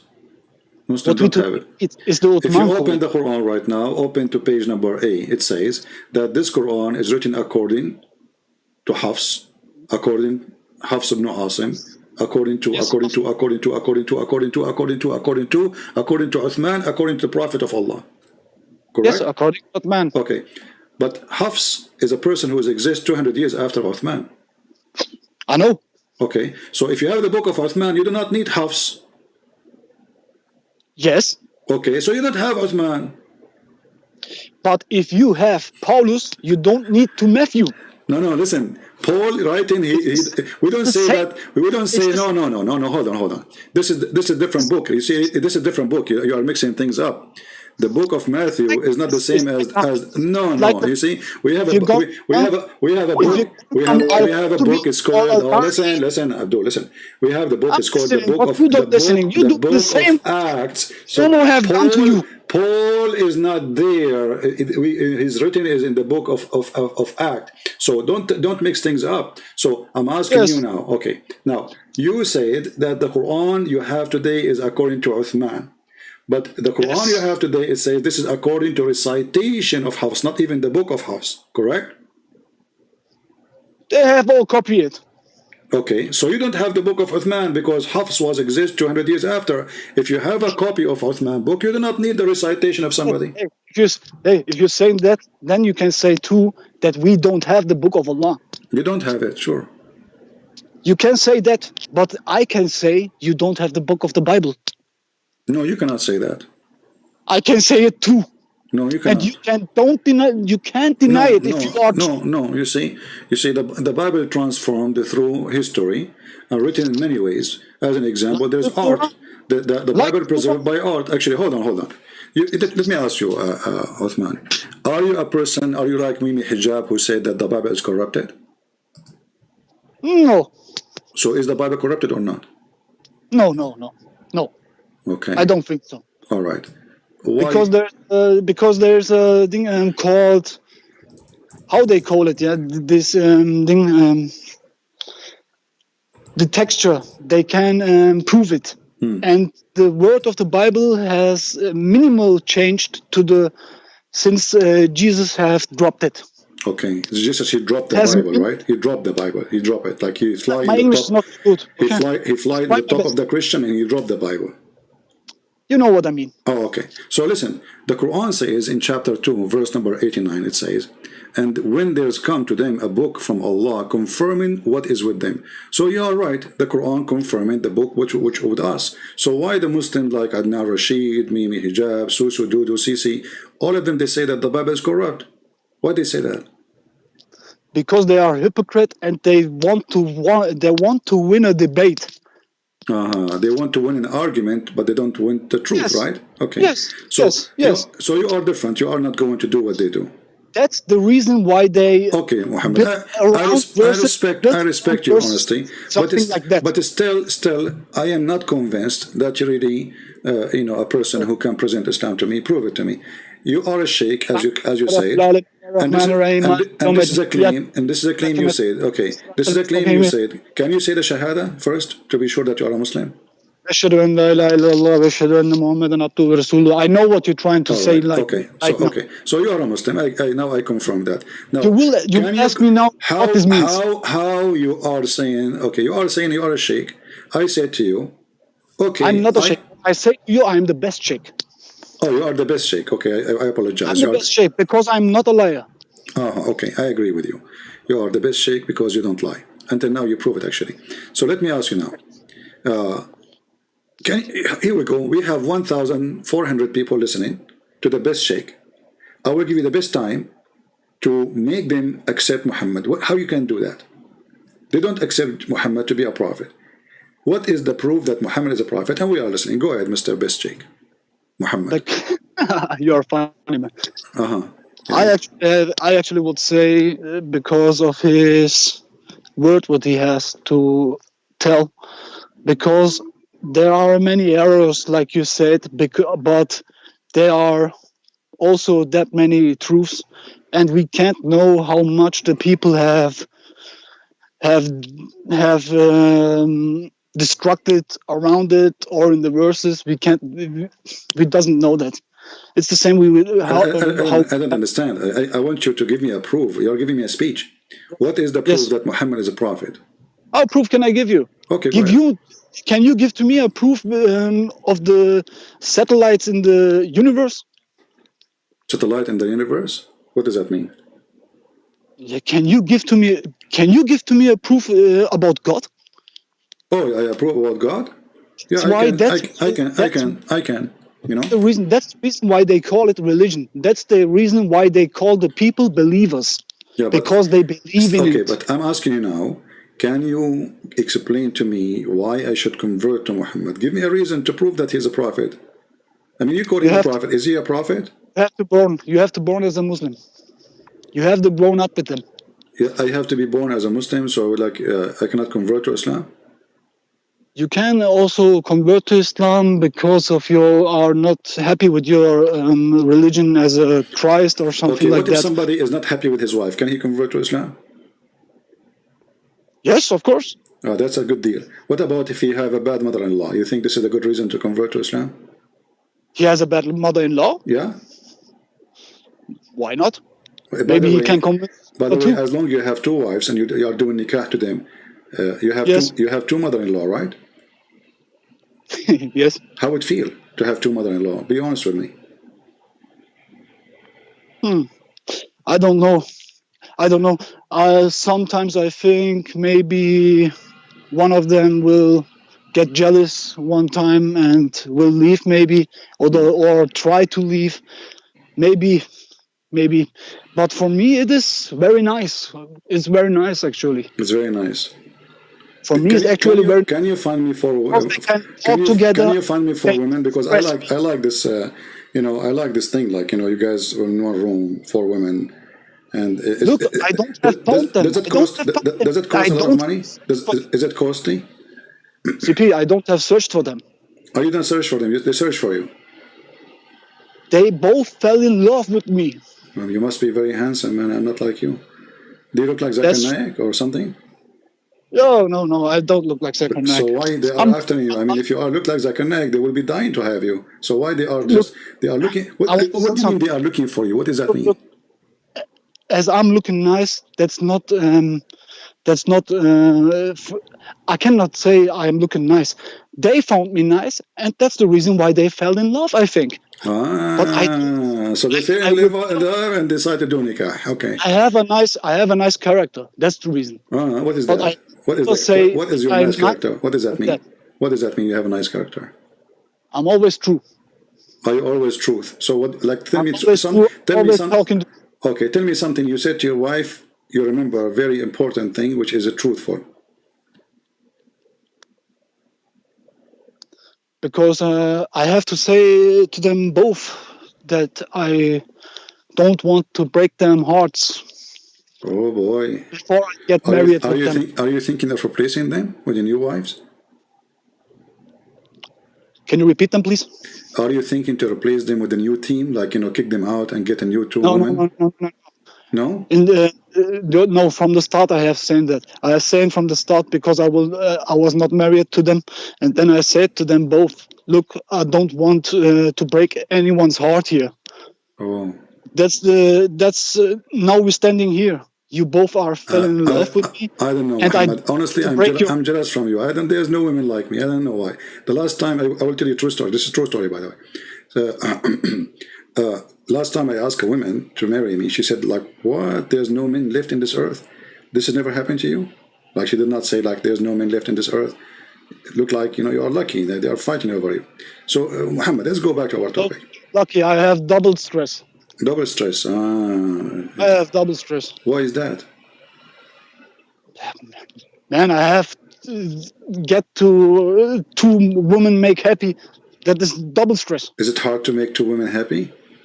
Aren't you strong enough? I mean, if you physically, yeah, it is very hard for me. Oh boy, that's okay.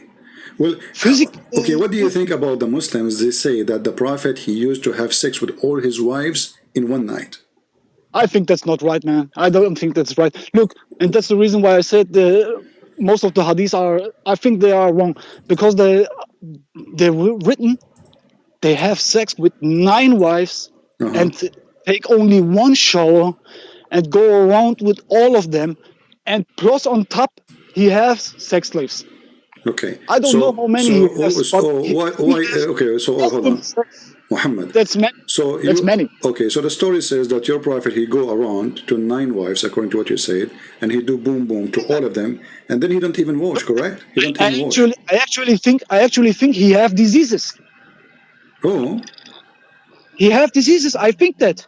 Why? Because you can't have sex with maybe 15 women and they are all clean.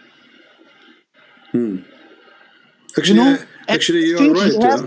Muhammad, you have disease because he said that women, they have yellow orgasm. So the women he slept with, they have yellow orgasm, which means they are having I think about that? Infection. Would you know what I think about that? Okay, hold on. I have a person. His name is Abbas. Hold on. Is it okay? Is it okay if I join a person? His name is Abbas from London. He want to talk to you. You can, but I want to tell you about that. I think he's thinking that the woman has yellow sperm because of, I think he gets sexual with them. Yeah. And then maybe the woman has a squirt or something like that, and then he thought this is sperm. You understand what I'm trying to say? Okay. Okay, I will. But I think Abbas, he want to talk. Can we invite him to join us? I think Abbas is not a straight person to talk with, but you can. Why why you think he's stupid? I think so. You think so? Oh, okay, so you don't want. Because Abbas. I think he's a hypocrite. He is a hypocrite. Why? I think so. Well, why you don't tell him? Okay, you said you said that you are brave. Are you willing to say to him, if you join us, that you are a hypocrite? If he is hypocrite, I would say. Okay, but you just said he is a hypocrite. If he is hypocrite, I would say him. So is he But his is he hypocrite or is he a hypocrite or not? What I know is that Right, you here. Give me a second, please. is Abbas you? Is Abbas what?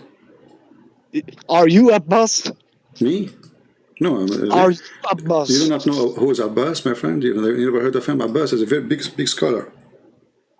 He's very well known, you know. Okay. Yeah, here we go. All of them guys I say will invite him and he will join us in the conversation.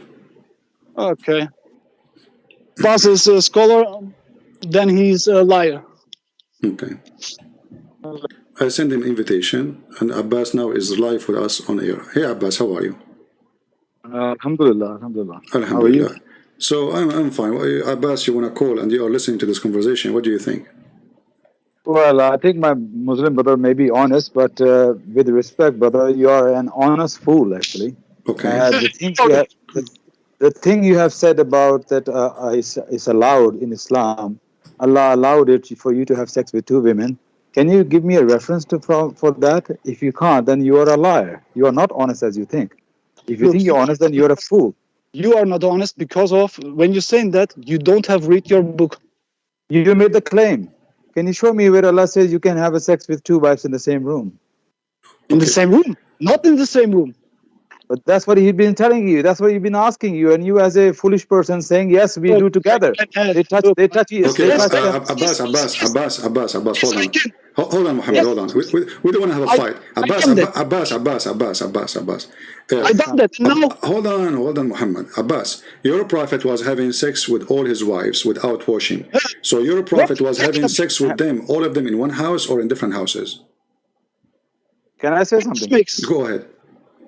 He says both wives together, they were doing threesome. Hold on. Did your prophet, I'm asking you Abbas now, did your prophet, he's in front of us, did your prophet have sex with them all in one house or in different houses? Does he does it in the same house?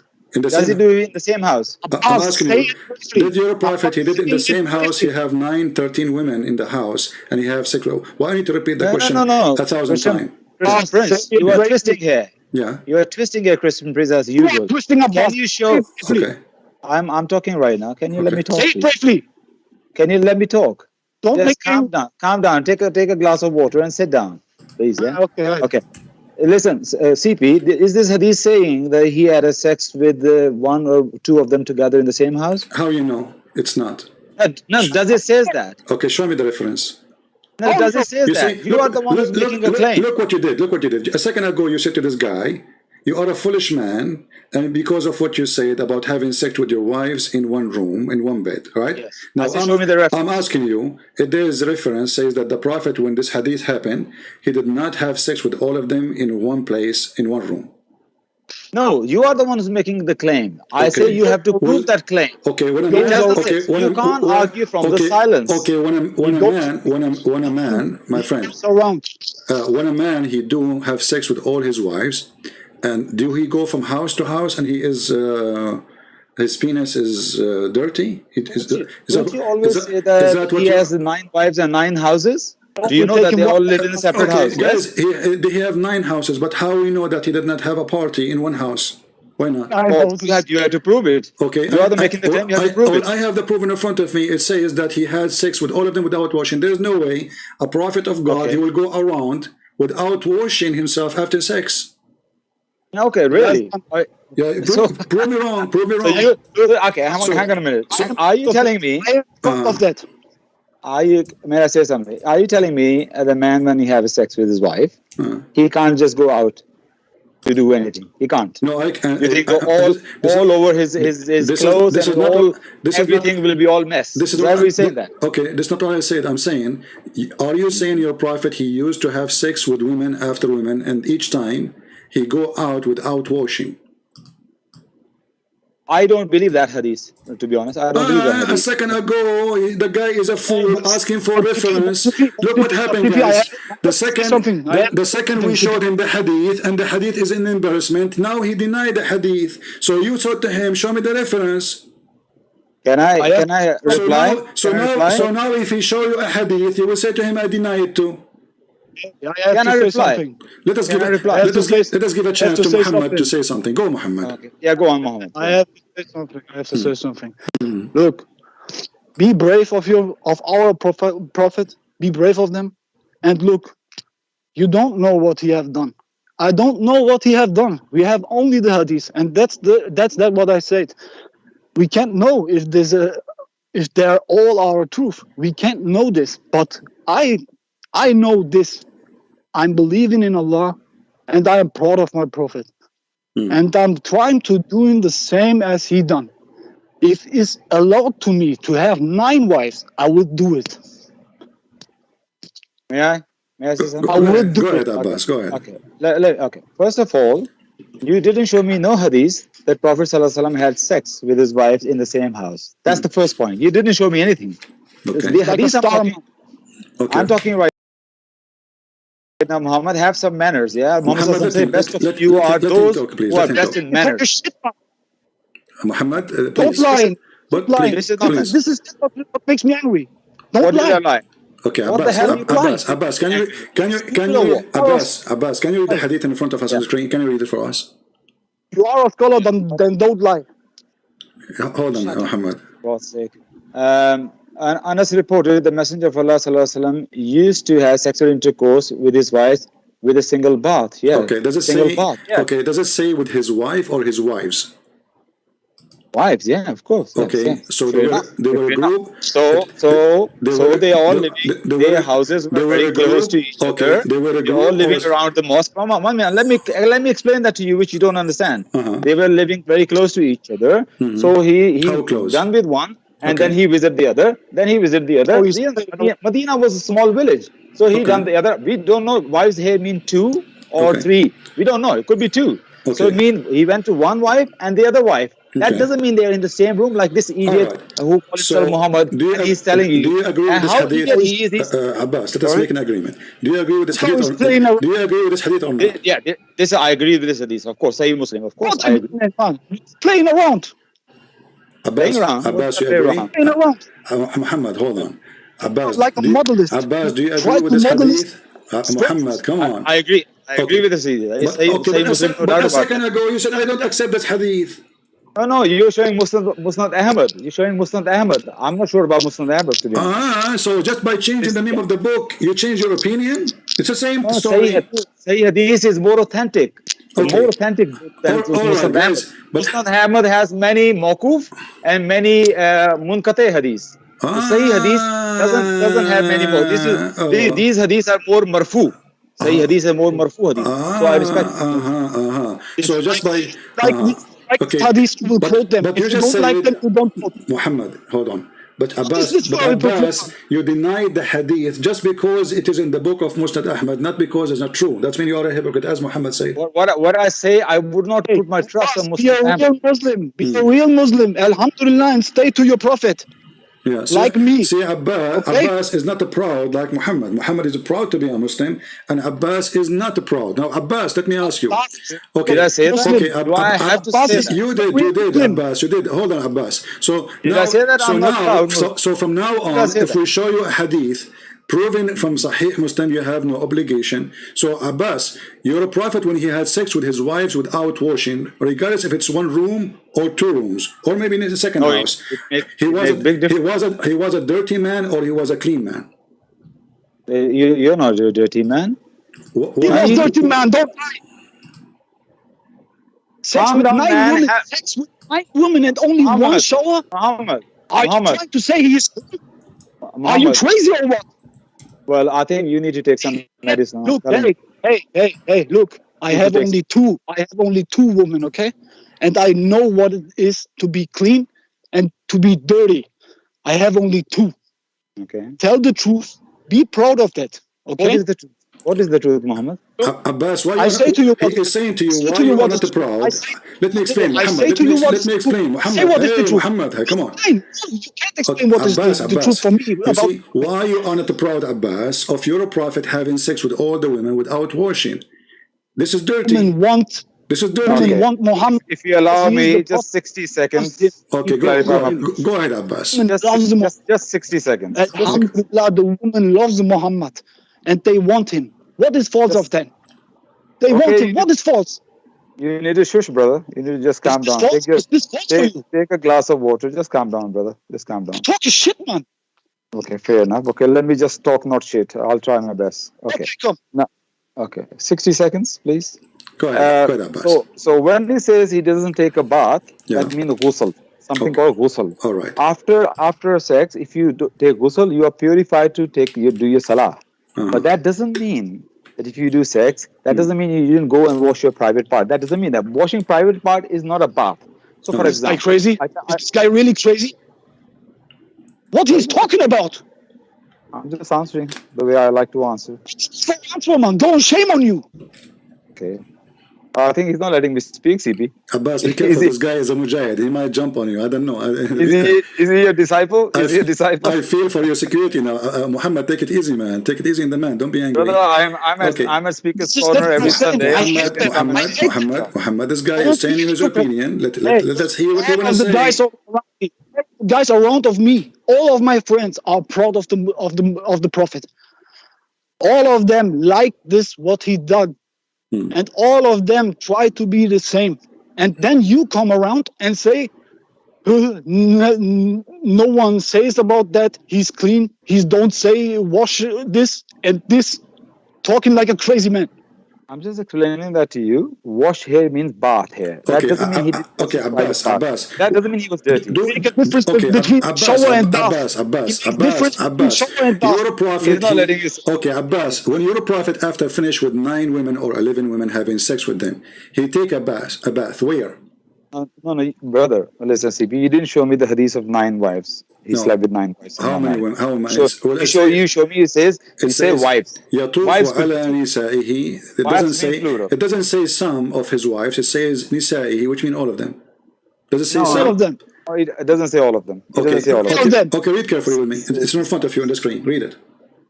Allah's messenger would go around to his women with one ghusl. So did he say to some of the women or his women?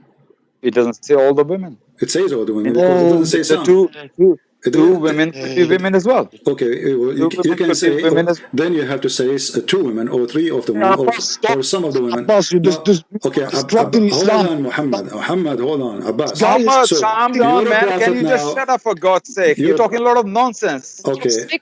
You have to have patience for God's sake. You are destructing Islam right now. Abbas. You're a prophet. He took a shower. You said he would take a shower after finishing having sex, correct?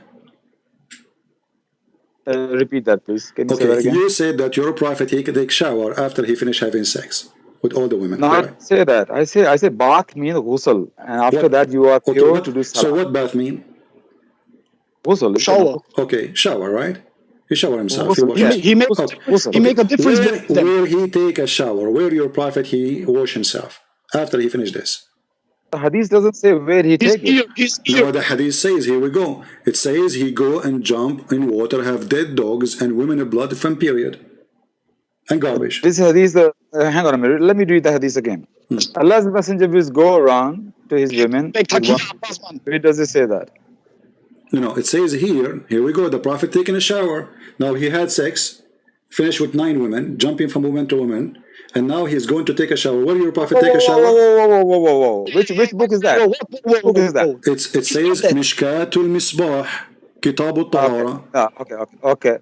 Now move that from me. I couldn't care less more why you book this. Put it. Why? Put it the authentic book. Because I'm not like you. I don't bring what this guy is talking about. Non-authentic books. So my Islam is Quran number 1, and then Sunnah of Muhammad ﷺ, then authentic Mutawatir Hadith, then Ijma of the scholars. Not this like one scholar writing a book. So if it is not good, why the Hadith in your website? Learn what it means to be a Muslim. Learn it before you say Alhamdulillah. Muhammad, take it easy. Do I have to say Alhamdulillah every time? Yeah, you have this to guy say is only talking shit. Yeah, you have to say that. You're an idiot, brother. Listen, Abbas. So you are saying to me that this book is not telling the truth, correct? It is not telling the truth. Take it easy, Muhammad. This is Mishkat al-Masabi. Okay. No, I can't vouch. So you are saying to me that the one who wrote this book is highly possibly he is a big fat liar. No, I'm saying that he's not infallible. He is prone to make mistakes, and Okay. I would not put my faith of Islam on this scholar totally. I have to verify this hadith Okay. totally. I don't know this hadith, so I will not. Okay. I will not read from Ahmed, this. Okay. Hold on. Listen. So, if this hadith found in an authentic reference, you accept it? I throw this guy out. He makes me angry. Do you It's accept? fine. Do Yeah, you are already angry, brother. Don't worry about that. I couldn't care less about people like Abbas, you. do you? I meet people like you. Do you? I meet people Do like you? you every Sunday. Speaker's corner, Abbas, right on my face. Abbas, I'm very used to it, brother. Abbas. Don't you worry about that. Abbas, if Just we. say A'udhu billahi minash shaitanir rajim. Just say it's there. A'udhu billahi minash shaitanir rajim. Shaitan is taking over on you. Just say A'udhu billahi minash shaitanir rajim. Astaghfirullah. And بالله you'll من be all- الشيطان الرجيم بسم الله الرحمن الرحيم الحمد لله رب العالمين الرحمن الرحيم مالك يوم الدين إياك نعبد وإياك نستعين اهدنا الصراط المستقيم صراط الذين أنعمت عليهم غير المغضوب عليهم ولا الضالين آمين بسم الله Ameen. الرحمن الرحيم قل برب الناس ملك الناس إله الناس من شر فاسفصل الناس الذي يوسوس في صدور الناس من الجنة فالناس كلوز بربي فلك من شر ما هلك ومن شر غاسق إذا وقب ومن شر النفاثات في العقد ومن شر غاسق إذا حسد. What are you talking about? So you see. No hazard. No hazard. He said hazard. MashaAllah, he can recite the whole Quran by heart. Well, that's a wonderful. How you can do that, Muhammad? May Allah reward you for that, and may Allah give you sabr, inshallah. Okay, Abbas. Now, Abbas, it's time to get you busted. This is the hadith, and it is Abbas. This is the hadith. This is the hadith you mentioned. It is sahih. I got you busted, Abbas. Okay. It says sahih. Read it carefully. Okay. What book is that? Musnad Abu Sa'id al-Khudri. No, which book are you reading from, brother? I just told you, I am not your brother. I am a Christian. Remember that. You are my brother from Adam. We are brother in According to humanity. Quran, you are a liar again. I told you many times. According to You Quran, are chapter 5, verse 51, you take not Christians and Jews as a friends It's or up to you, protectors. Okay. It's up to you, brother. No problem. My No. beloved Not brother. my brother. He's not my brother. Don't change the topic, Abbas. The hadith in front of you, and it says here. Let me. I just said brother, and you are changing the Let me topic. go down. This is sahih. He's not my brother. Does it He's not say, my friend. Does it say sahih? I didn't see the screen yet. Does it say sahih? I didn't see the screen. The screen is still the same thing. It's not going down. Okay, it's going to take a little bit of time. Okay. We'll see it. Sunan Abi Dawud. Okay. Great Sahih. Okay. Okay. Sahih. Albani. So it is sahih. Is it sahih or not? It is Sahih. Absolutely. Okay. So now read again. I'm just waiting. It's still down. All right. No problem. If you wanted this down, if you wanted this on. You need to move it back up, CP. Okay, I just Okay. expand it more now. Okay. Narrated Abu Sa'id al-Khudri radiallahu anh. The people, you're moving it. Hang on a minute. Did you change it? Is it the same one? It's the same one. Okay. Narrated Abu Sa'id al-Khudri radiallahu anh. The people asked the Messenger of Allah alayhi salatu wasalam, can we perform ablution out of the well of Buddha, which is a well into which menstrual clothes, dead dogs, and stinking things were thrown? He replied, water is pure, and it is not defiled by anything. So how did you bust me? Well, this is sahih hadith. You said it's not. No. How did you bust me? You say you bust me. This is where your prophet, he take a shower. Your prophet is a dirty man. He go and jump. Your prophet, he go and jump with dead dogs and women of bloody femme period. And the garbage, it says it's stinky. Does it say stinky? Does it say there dead dogs and stinking? Does it say stinking things? Stinking. Does it say stinking, or I'm making things up? Okay. Brother Muhammad, did you read this hadith? Did you read this hadith? I know that. Can you tell CP that this hadith, first of all, it doesn't say after he meeting his wife, he's gone there to take bath. So he did Tell him again. 1 second, CP, 1 second. Okay. And also tell CP that this hadith says that Muhammad Sallallahu taking bath in that well. Just tell him, please. Can I see this hadith? It's in Read it and just tell him. It's in the screen, Muhammad. I don't see the whole. I only see to praise to be Allah. No, one moment. Praise to be Allah, the chair. It's supposed to be saying that he, after having sex with his wife, he went to the well taking bath. And he taking bath. Okay, Abbas, I will give time to Muhammad. We will give time to Muhammad to read it as you ask him to do so he can answer. But now I'm asking you, are you saying your prophet, he had take a shower like this before the sex, not after sex? He never take a shower in the well. He never did. Okay, guys, he never take a shower in the well. Do you swear by Allah? Oh, wallahi, never. Okay, Especially guys, this well, the dead dog. he swear Dead by dog. Allah. He swear by Allah, and he said, Wallahi. He said Wallahi, what? Muhammad Sallallahu Alaihi Wasallam never okay, took a he shower said- where the okay. dead dogs and stinking things were Okay. thrown. He never take a shower there. No problem. Is this Here we go. is this- All right. Here, is this this- is the hadith. The first one I show you. It says Sahih. Do you see it in Arabic? Sahih. I know this hadith. Do you see it, Abbas? Does it say Sahih? I know this hadith. Hey, guys, I know this hadith. I know it very well. Okay, calm down. Why are you so frustrated? Why you just calm down? You know the hadith, so what? Frustrated. I'm only talking normally. Abbas, does it say Sahih? Take a breath. Does it say Sahih? Yes. Okay. Does it say Sahih? Yes, it says Sahih Albani. Okay, Yeah. all right. Albani says Sahih. No problem. So, does it say here that he did? Hey, this is true. Well, It are you is that putting? I don't think this hadith is sahih. I don't think that really. Abbas, yeah. does it say Yes. that your prophet he did jump with the dead dogs, women blood from period, and he was there? Show me. Okay, now can I read it now? Go ahead. Abu Sayyid al-Khudri radiyallahu anhu said that some people ask God's messenger whether they might perform ablution out of the well of a Buddha, which was a well into which menstrual clothes and dead dogs, stinking things were thrown. And he replied, water is pure and is not defiled by anything. Okay. Where does it say he went in there? Okay, no problem. I'm asking you why they are asking him that. Is that because? Man, okay. Allah, Abbas, hold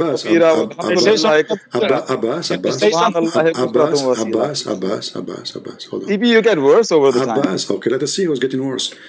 So Can I say something? you acknowledge that the Muslim, they were asking him if they can do that there, correct? Yeah. And you acknowledge that the Prophet, he never did that. No, first of all, you must imagine, you said, show me, he says he took a bath. Even they're not even taking bath. Even they're saying they do wudu. You don't understand the difference between wudu and bath? Hey, can I say something about Okay, that? Abbas, hold on, Muhammad. This is the hadith in front of you. It says your Prophet doing that. Why I'm holding on? I know this hadith. Let me say something. Abbas, answer. What? You taking a bath. you swear by Allah, and you said, Wallahi, he did not do that. I say, Wallahi, Muhammad wasalam never took a bath. Remember, bath in where there were dead dogs and the menstrual period. But remember, bath, I said. Okay, read that. Okay, here we go. He's stuck with this the is going to be your third time lucky. Let's see if it's third time lucky. You are the one who said you take a ghusl before you do pray, correct? Ghusl, yeah. Ghusl. You know what ghusl is? Yeah, wudu. No. Okay, Allah, brother Muhammad, I know you don't have much knowledge of Islam, even though you call yourself Sheikh. Tell him the difference between I'm going by your statement, Abbas. You are the one who said to me before he pray, he have to do ghusl. After having sex, brother. Okay, but before he pray, he have to do ghusl. Do he do ghusl before he pray or not? I say after having sex with your wife, ghusl is must on you. And ghusl is not wudu. Ghusl is taking the whole bath. Okay, I will go with you. So which one is more important? You have to go with me. You have no choice. Okay, I will go with you. So which one is more important, wudu or ghusl? Ghusl. Ghusl has wudu inside it, but ghusl is compulsory. Guys, when you have. Did you hear? He just said, Abbas, he just said, wudu is not ghusl. Now he just said that ghusl is a wudu. He said, I didn't say that. He said the wudu is inside. You said wudu is inside it. So when you do ghusl, you are doing both, correct? I say wudu is. No, ghusl has wudu in it. Okay. But wudu doesn't have ghusl. Okay. So ghusl is more Thank superior. you, guys. So when your prophet he do ghusl, when your prophet he do ghusl, okay, when you do your prophet ghusl, he is ready to pray. So wudu is something you do to prepare yourself to meet Allah, correct? Right. Okay. Read with me how your prophet he prepared himself by doing wudu to meet Allah. Why are you changing the topic, brother? I'm not changing the topic. Your prophet he did ghusl, and ghusl is wudu is inside it. Just what you said. This is who you said that, not me. A second ago. So now your prophet is ready to meet Allah after ghusl.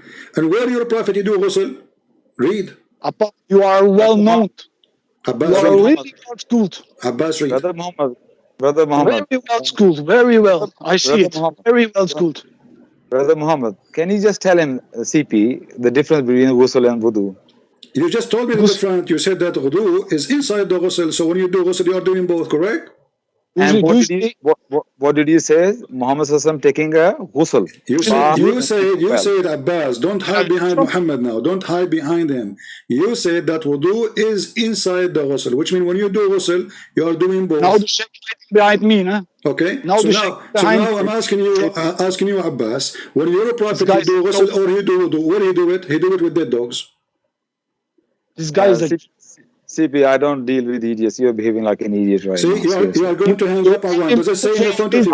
You said, I swear by Allah. Everybody heard you. I swear by Allah. And you said, Wallahi, Muhammad, he did not do that with dead dogs. Wallahi, Muhammad did not do that with menstruation women. Did not do what? What do you mean that? He did not do. You said he do bath, right? Exactly. Okay. There you go. So he do wudu to meet Allah, but you don't do bath in there. You know, because bath, you have to wash your whole body. Okay. Yes? So your prophet was putting in his nose and in his mouth. He was putting in his mouth and his nose and his ears. Water have a blood of women, dead dogs stink and garbage. Wudu requires when you do ghusl, you idiot, you do not need to put water in your nose. You do not have to put water in your ears. You do not need to put water in your mouth. Ghusl, don't do it. Wash now I'm every asking part you, of the body. when you do wudu, isn't it true that you have to put water in your nose? You don't do water in your mouth and you don't do water in your nose. See? So Abbas, you're a prophet. You're a prophet. You're a prophet. What are you talking about? You are the best sheikh and you don't even know how to do ghusl. Abbas, you are hiding behind me. And 5 minutes ago you have said this. You are not well known in Islam. What? You have talked like you are Muhammad. And now you are hiding behind me. Muhammad, did you do wudu in the ghusl? I know what is ghusl. No, do you do wudu? Do you do wudu in the ghusl or not? I know ghusl every day. I do it every day. Do you do wudu in the ghusl? Yes or no? Do you do wudu in the ghusl or not? Abbas, honestly, hold on, Abbas. Why you are trying? Why you look at Abbas? Abbas is like a guy hiding behind and like a statues of Santa Claus with the snow. Abbas, the snow is melting. I'm asking you. When you're a prophet, when you agree that now you're a prophet, he did wudu, and when you do wudu, is it true that you put water in your nose? You don't do it. Do you put water in your nose? Abbas. Hey, can I say something about that? You only washing your hands. I want Abbas to talk. Abbas, do you put water in your nose when you do wudu? Baby, I told you before as well. I know you like an X-ray. I can see through you very well. Exactly. Okay, we can talk about X-ray hadith after this one. We will go to the X-ray, no problem. Now you have to give me. When you do question. Why you don't want to answer? It's very simple. I'm answering you. I'm answering you. When you do wudu, do you put water in your nose? No, you don't. To answer your question, I don't want you to interrupt me. I just only need 1 minute. Go ahead. I want an answer. Why is it taking so long? No. Can I have 1 minute or not? Go ahead. Why you need 1 minute? Okay. You have only to say no. Nobody speak for 1 minute. Is that okay? You have only to say no. Muhammad, either you say yes or no. I'm not going to answer the way you answer. You are a fool. I can't answer like you. I'm a fool? Yeah, you are. 1 minute to say no, and I am the fool. Abbas, do you put water in your nose when you do wudu?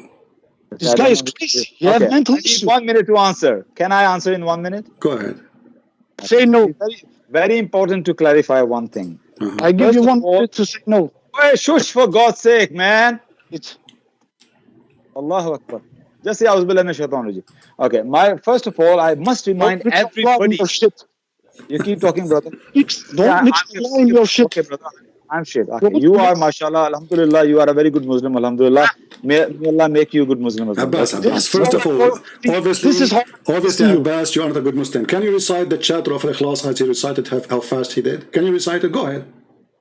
First, let me refute you, brother. Can you Why are recite, running the verses he recited like how fast he Why are did? you hiding So behind Brother okay. Muhammad? So now I'm asking you, when you do, why I need to repeat the question 1,000 times?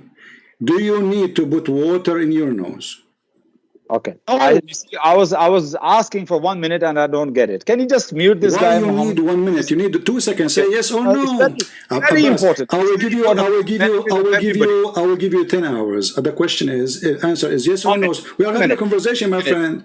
You do not need 1 minute. Do you put water in your nose? Yes or no? Am I having 1 minute or I just hang up, brother? No, you hang up. That you are okay. Let me get you busted. Here we go. Abbas want to hang up, guys. Abbas want to hang up. Do you know why? Because yes, this is your Islamic website. It says the following: washing the hands 3 times. I speak to you later, CB. Wash.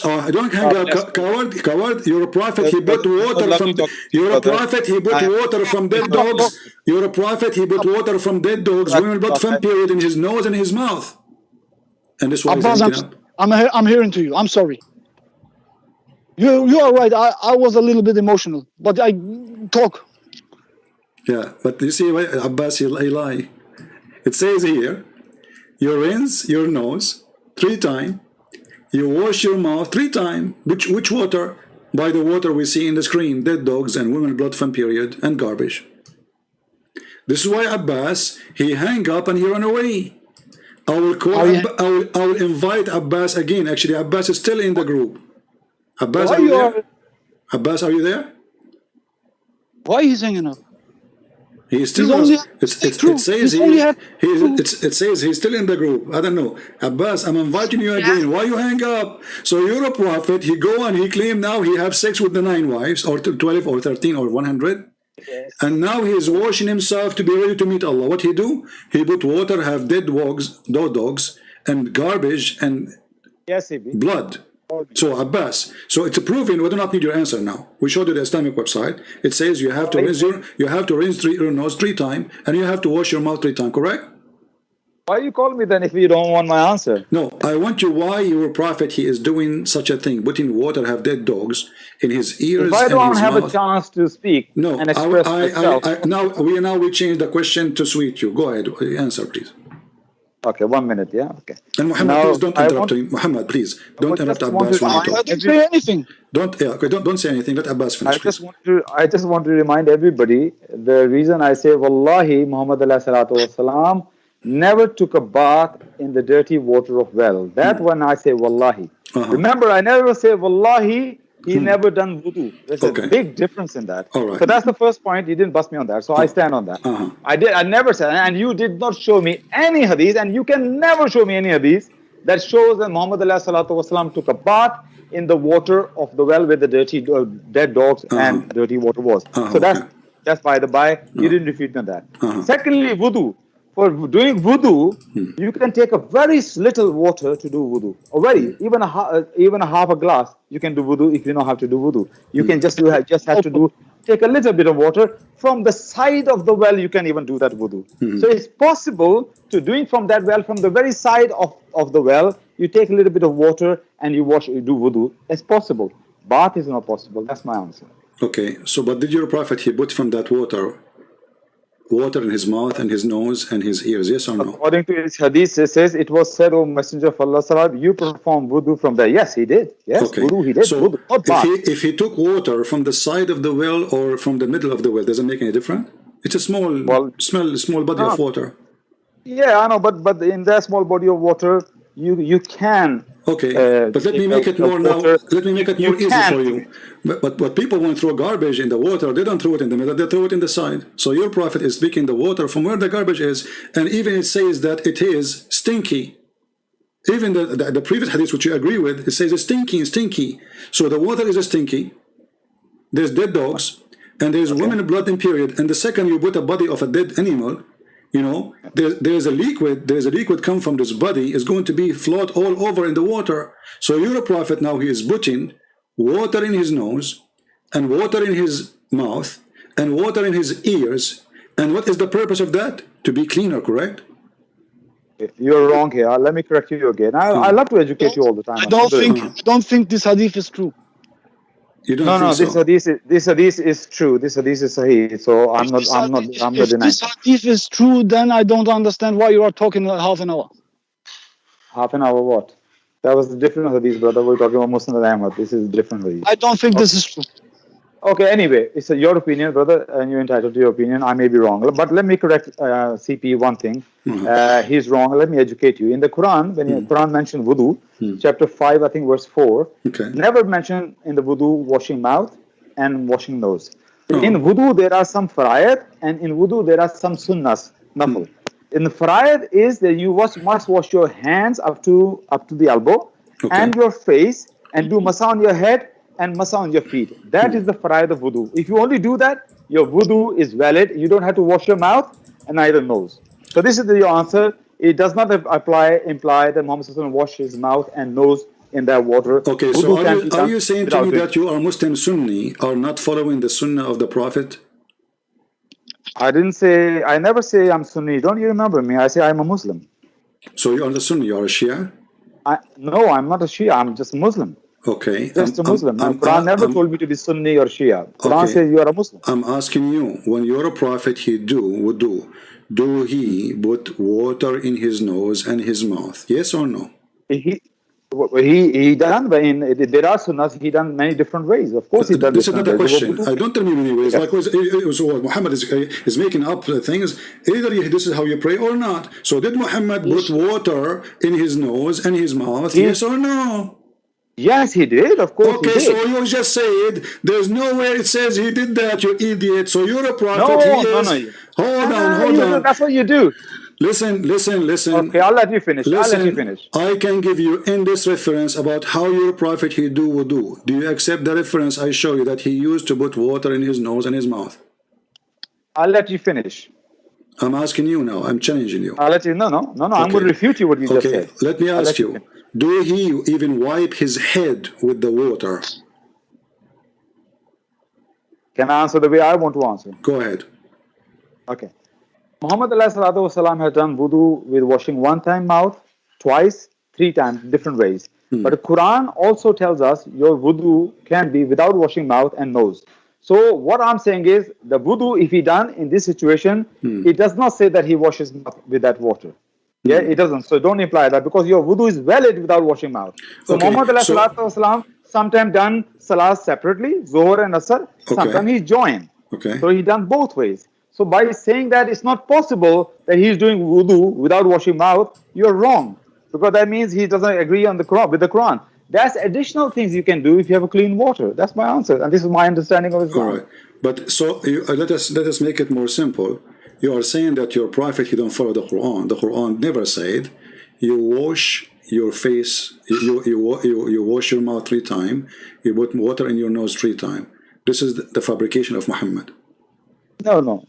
So this is the fabrication of who? Because if Allah he said to Muhammad, this is what you do, and this is in the Quran, it says, يا أيها الذين آمنوا إذ قمتم إلى الصلاة فاغسلوا وجوهكم وأيديكم. So and enter your elbow, etc.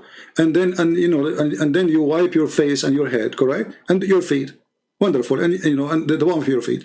So this is what the Quran is saying. So when Muhammad he add the 3 times things, is that his fabrication? And adding washing the mouth and washing the nose and the ears, is that his own fabrication which is not in the Quran? What Allah tells us in the Quran, Allah gave us what the basic you must do, something must do. Okay. If you do something extra washing, for example, if your mouth is smelling, if you wash your mouth and if you think your nose is dirty, dust is there, if you think it's not clean, if you're doing it, that's not against Islam, that's not against Quran. But Quran just give you just a basic thing what you need to do. Without this, your salah is not acceptable. So if you do additional, so the true details, there's nothing wrong with that. The true details of Islam of wudu is in what the Prophet did, correct? The Sunnah. Yeah, so that's why I told you. Okay. No. So you're a prophet. I want to understand your question. Okay, listen. What? So look, guys, look at this. Look at this stupidity. He's a prophet. When he do pray, he always put water in his nose. Is that correct, Abbas? He always put water in his nose. Yes. I don't know about that he always put more water in his nose. Can you show me a reference that he don't? No, but you are the one who's making claim. Here we go. I'm showing you reference. It says he do that 3 times, 3 times, 3 times. He put water in his nose. He put water in his mouth. He sniffed the water in his nose, and he blow it out. And then he wash his mouth, and he wash his face, and he wash his hands until the elbow. No, stop it. Why don't you just bring one? Okay, in front of you, read it. Here we go. Okay. Remember, you say always, yeah? Yeah, sure. It's recorded. You can Abbas, listen, I have an offer for you. I challenge you to be a man and for once in your lifetime and download the video and post it in your YouTube. I challenge you. Not only that, you go to speaker corner and you play it. Play what? Okay. This video. Play this video, yeah. I challenge you. Okay. Okay. Right. In Speaker's Corner, there are more hypocrites. Yeah, they are. I don't have a YouTube channel. Okay, remember you say always. Okay. You have your account now. You are using in YouTube. This is a YouTube channel. I have a. You don't know? I don't know. Yeah, you can load the video. Remember, right I'm looking for the word. You say always. You just make a claim always. Oh, read carefully in front of you. Go ahead. Uthman called for water to perform ablution. He washed palms of his hands 3 times, then rinse his mouth and sniff water in his nose. Are you reading from a book? He then washed his face 3 times. Therefore, he washed his right hand up to his elbow 3 times. Then the left one likewise. So it's just very little writing. Then he passed wet hands on his hands.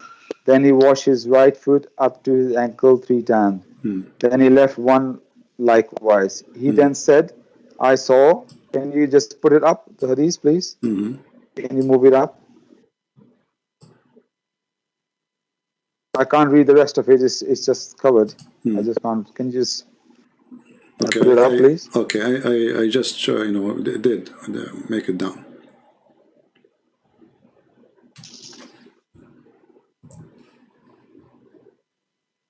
Do you see it now? Not yet. There might be a delay. I saw Allah's Messenger performing ablution like this, ablution of mine.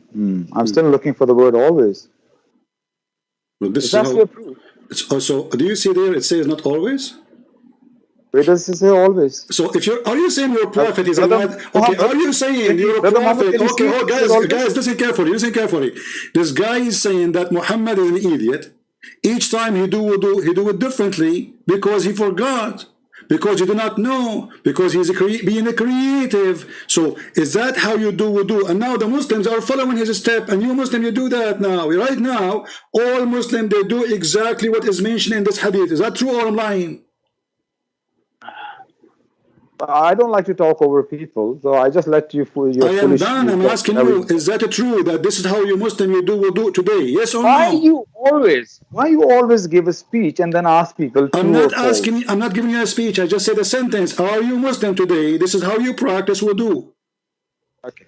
Now there's something called common sense. Alhamdulillah. Yeah? Stop with the common sense. I want an answer. Why always you have to give a speech? I'm asking you. Just telling you right now, Muslims? Are you Muslims practicing this? What we see in the screen today, following the steps of your prophet? Yes or no?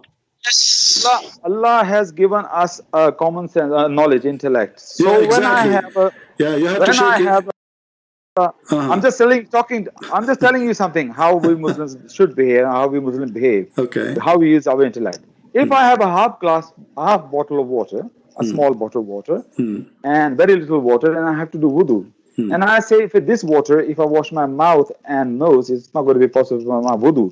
So what I do what the fard of my wudu. I wash my hands up to elbow, do massage on my head, and wash my face, and then wash my feet. If I know the water is not enough. So I'll use my common sense there. Okay. If any Muslim see a water like that, which is not very clean, but you have no other water left, you might be in the middle of the desert, then just do the farayat and your salah will be acceptable. But if you have plenty of water, you go to mosque, then wash your mouth as well, because mouth can smell So and nose now can be dirty. I Abbas, just Abbas, guys, is telling Muslims that's what our Prophet Abbas. ﷺ Look what Abbas he said. Abbas is telling Muslim what makes sense, what does not make sense. So you are saying it does not make sense that your prophet he jump in the water, have dead dogs, and grabbing water from there, and women blood menstruation, and it says it's stinky. And you are saying to the Muslim, and you are saying to the Muslims, you know, like use your common logic, use your sense. So you are saying your prophet obviously is a crazy man. And listen, Abbas, did your prophet did that all the time or only once in his life? Which means he put water in his nose and his mouth only once. Okay. So, Brother Muhammad, I just want to say one thing. First of all, you didn't show me the word always. Okay, so I refute you again, alhamdulillah. What is the... Okay, but secondly... Hold on. You did not show me. It says not all. No, you are the one who make claims. Okay, I'm proving it. Here we go. You Muslim, you pray until now, following the steps of your prophet. This is the proof. Yes, and even Ali, you pray like that. And I do follow the step of Muhammad. Now read. This is when I don't have enough water, this is Sahih al-Bukhari. Potato, Abbas. You are always potato. You will never be anything but potato. Read carefully.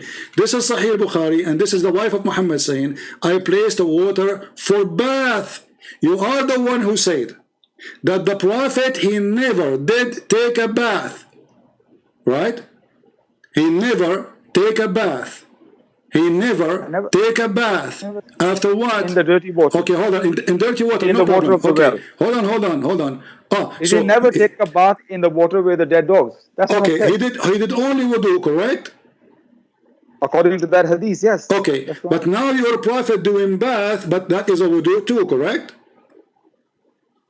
Say that again? Your prophet now taking a bath, and this is wudu, correct? I place water for the bath of Allah subhanahu wa ta'ala, for Allah's messenger, and he poured water over his hands. And what are you talking about? What this hadith has to do with anything? What he did. Did he always? Can you show me any reference that your prophet did put water in his nose? CP, you're very nervous here right now. You're not making any sense. Make a point, man. Okay, I'm making a point, Abdul. Abdul, listen. I am making the point for the last 10 hours. You're a prophet. He do wudu. And I'm busting you all the time. I'm busting you all the time for your false claim. He do wudu, and you are the one who said ghusl is including wudu, correct? So when you're a prophet, he do a bath, he is doing wudu. And how the prophet he do wudu? He jump in the water, have dead dogs, and women have a blood from period, and rags, and the water is stinky, and even the Muslim they say the word garbage, not me. And then he said that the water is always pure, nothing make it impure, correct? May I? Or shall I say yes or no? Correct or not? I knew that you could say yes or not. No, listen, okay. I only have one wife. So here we go. Brother Muhammad has two wives. Abbas, my wife is very angry right now because I haven't done my Maghrib Salah. Okay. And I'm going to Maghrib Salah. She said, leave these crazy people alone and just do your Salah. Okay, you want to come back, Muhammad?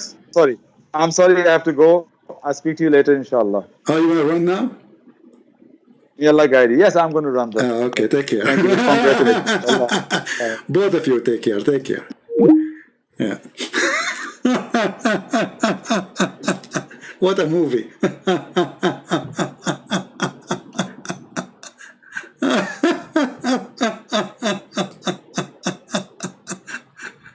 Abbas's wife is calling him. So this is the decency of the prophet. The Quran never said put your water in your nose, Abbas said. The Quran never said anything Muhammad he do, Abbas said. Abbas he confirmed that Muhammad is the idiot of the village. He do things have nothing to do with the teaching of Allah. And Abbas, the purpose of him saying that, he was trying to defend his prophet. How he defend his prophet? Well, the Quran did not say put water in your nose. The Quran did not say put water in your mouth. The Quran did not say any of what Muhammad doing. That means Muhammad obviously is a crazy man, because a man who follow Allah, he should follow Allah, and as long Allah he said what you should do, then you do what Allah he said to do when you pray. Did Muhammad do that?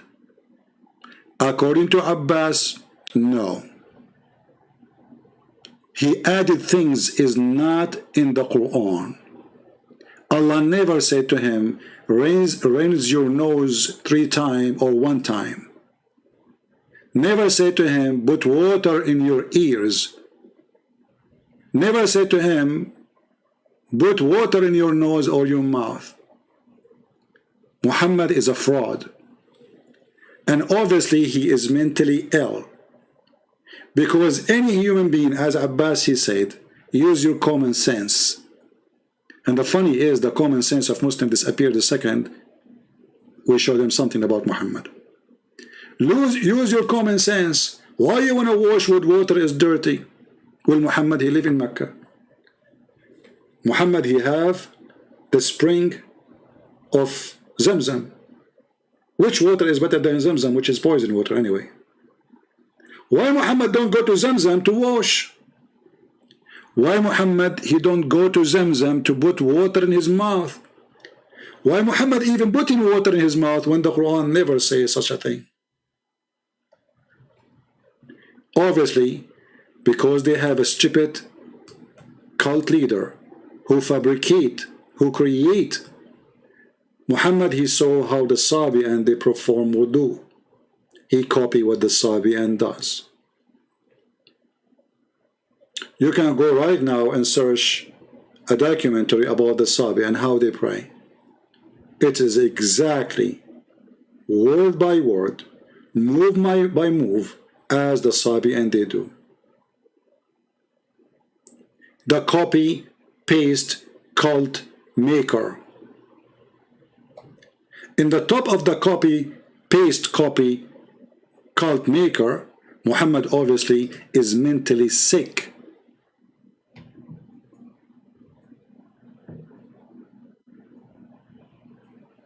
Because a human being, as Abbas he said, he used his common sense, he will not jump in such a water.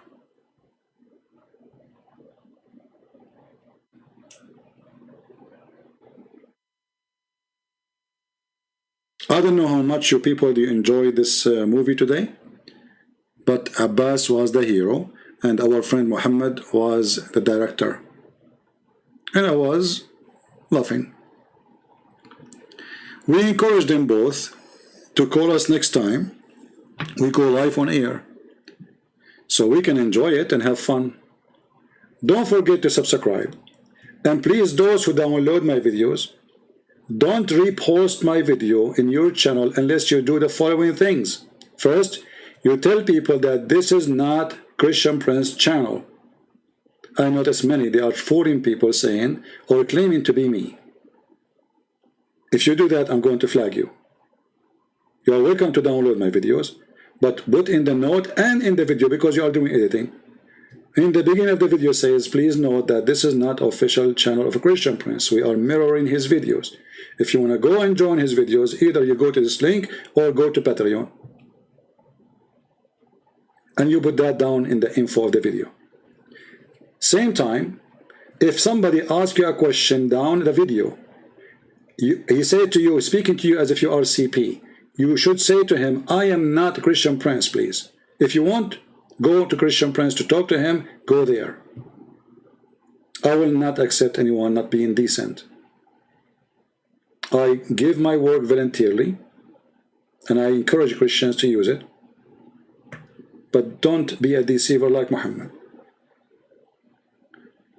And after we make a video, please wait 24 hours before you repost it again. So people, they can come and watch it and they will not be confused which one is the video to watch. And then you can put it in your videos, in your channel. You can download the video right away as soon as it's ready. But don't repost it until 24 hours pass. So I want to say thank you guys for being here. I pray that the Lord will open the heart of the people who see this. Obviously, Muhammad is mentally ill. There's no human being have little brain. It doesn't matter how small your brain is. He will jump in such a water. There's no way any human being he will do such a behavior unless he is mentally ill. When Muhammad he says that water is always pure, nothing make it impure. Don't you know that the sewage, 99% of it is water? So according to the stupid Muhammad, the sewage is always pure. This is the statement of their prophet. But Abbas, he have to go because his wife, she said to him, stop talking to those crazy people. And Abbas, he don't dare to say to his wife, are you saying to me I am crazy too because I'm talking to them? So his wife, she insulted him live on air, saying to him, you are stupid and you need me to give you command to hang up. And Abbas, he did not dare to stay. He got the order. And the second after the order will be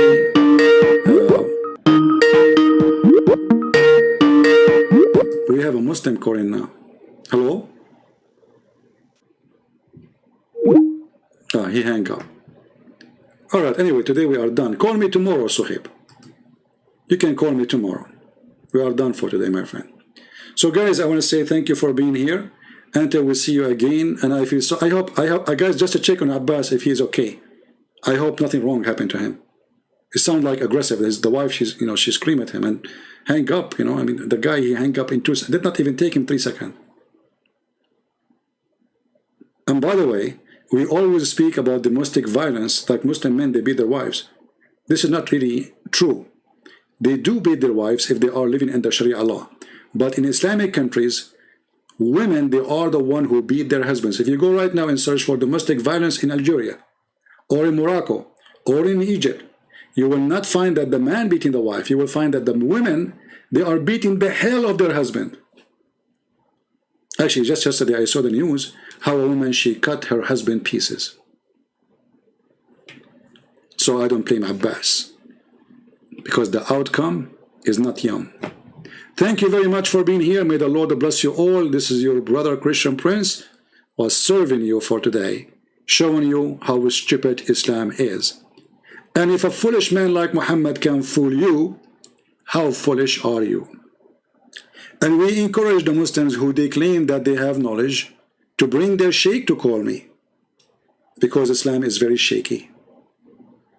And as you see, we shake it every day. Take care, God bless, and see you soon again. Christ is Lord, Islam is false. See ya.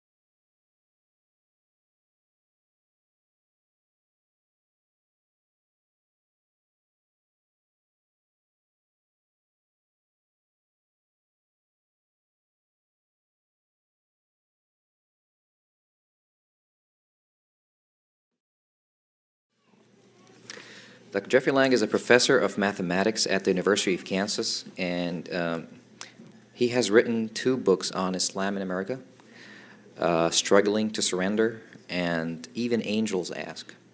And he's currently writing a 3rd one. So good luck, inshallah. He embraced Islam in 1982, a year after receiving his PhD from Purdue University.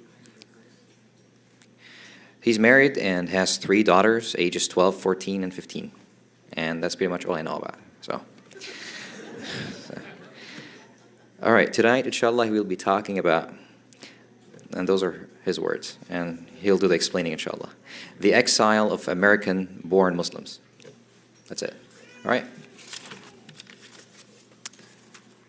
Assalamu alaikum.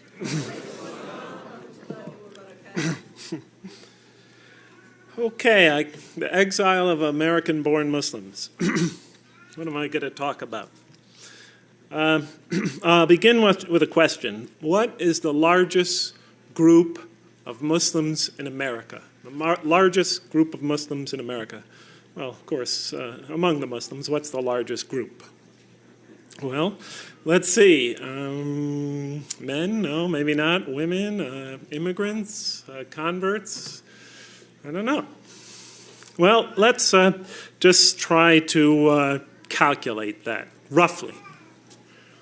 They say that in the United States there's somewhere between, some estimates are as low as 4 million Muslims, some are as many as 8. Let's take the median between those two. Let's take 6 for our hypothesis here. Let's say there are 6 million Muslims in America right now.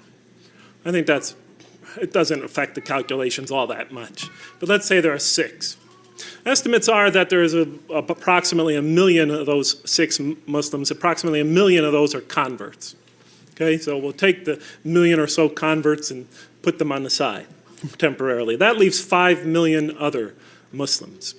Okay, but wait a minute, for a second, let's take those 5 million and those million and put them back together. Look at that 6 million Muslim population. Most of those Muslims are family members. They come from Muslim families. The average Muslim family has at least 3 children. Muslims seem to like to have children, so maybe 4 or 5 would be a proper average. But let's say 3, just to make it conservative. So that says in a family of 5 Muslims, we have 3 that are children. 3 that are Americans born in this society to Muslim parents.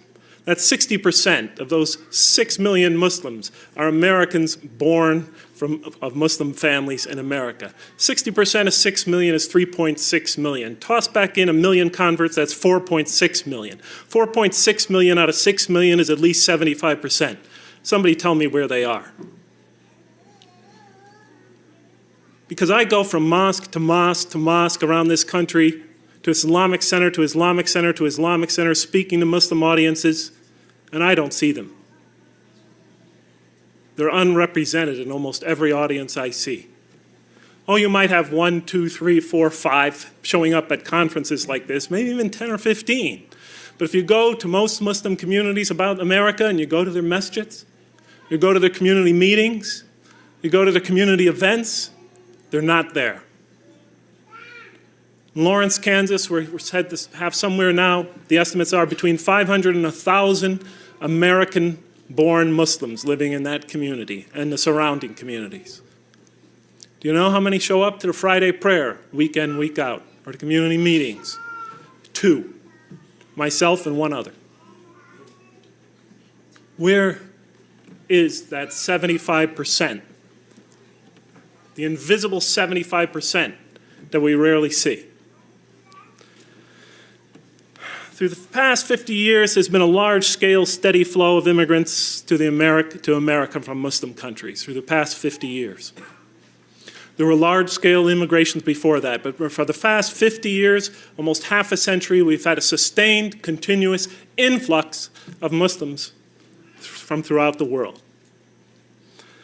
And although they have created American Muslim institutions like MSA, ICNA, ISNA, AINA, or I think AMC, various other abbreviations, and etc., the religion has not really taken root in this country, even after half a century. Because in order to take root, it has to take root among the indigenous population, among the born population. We've been here half a century.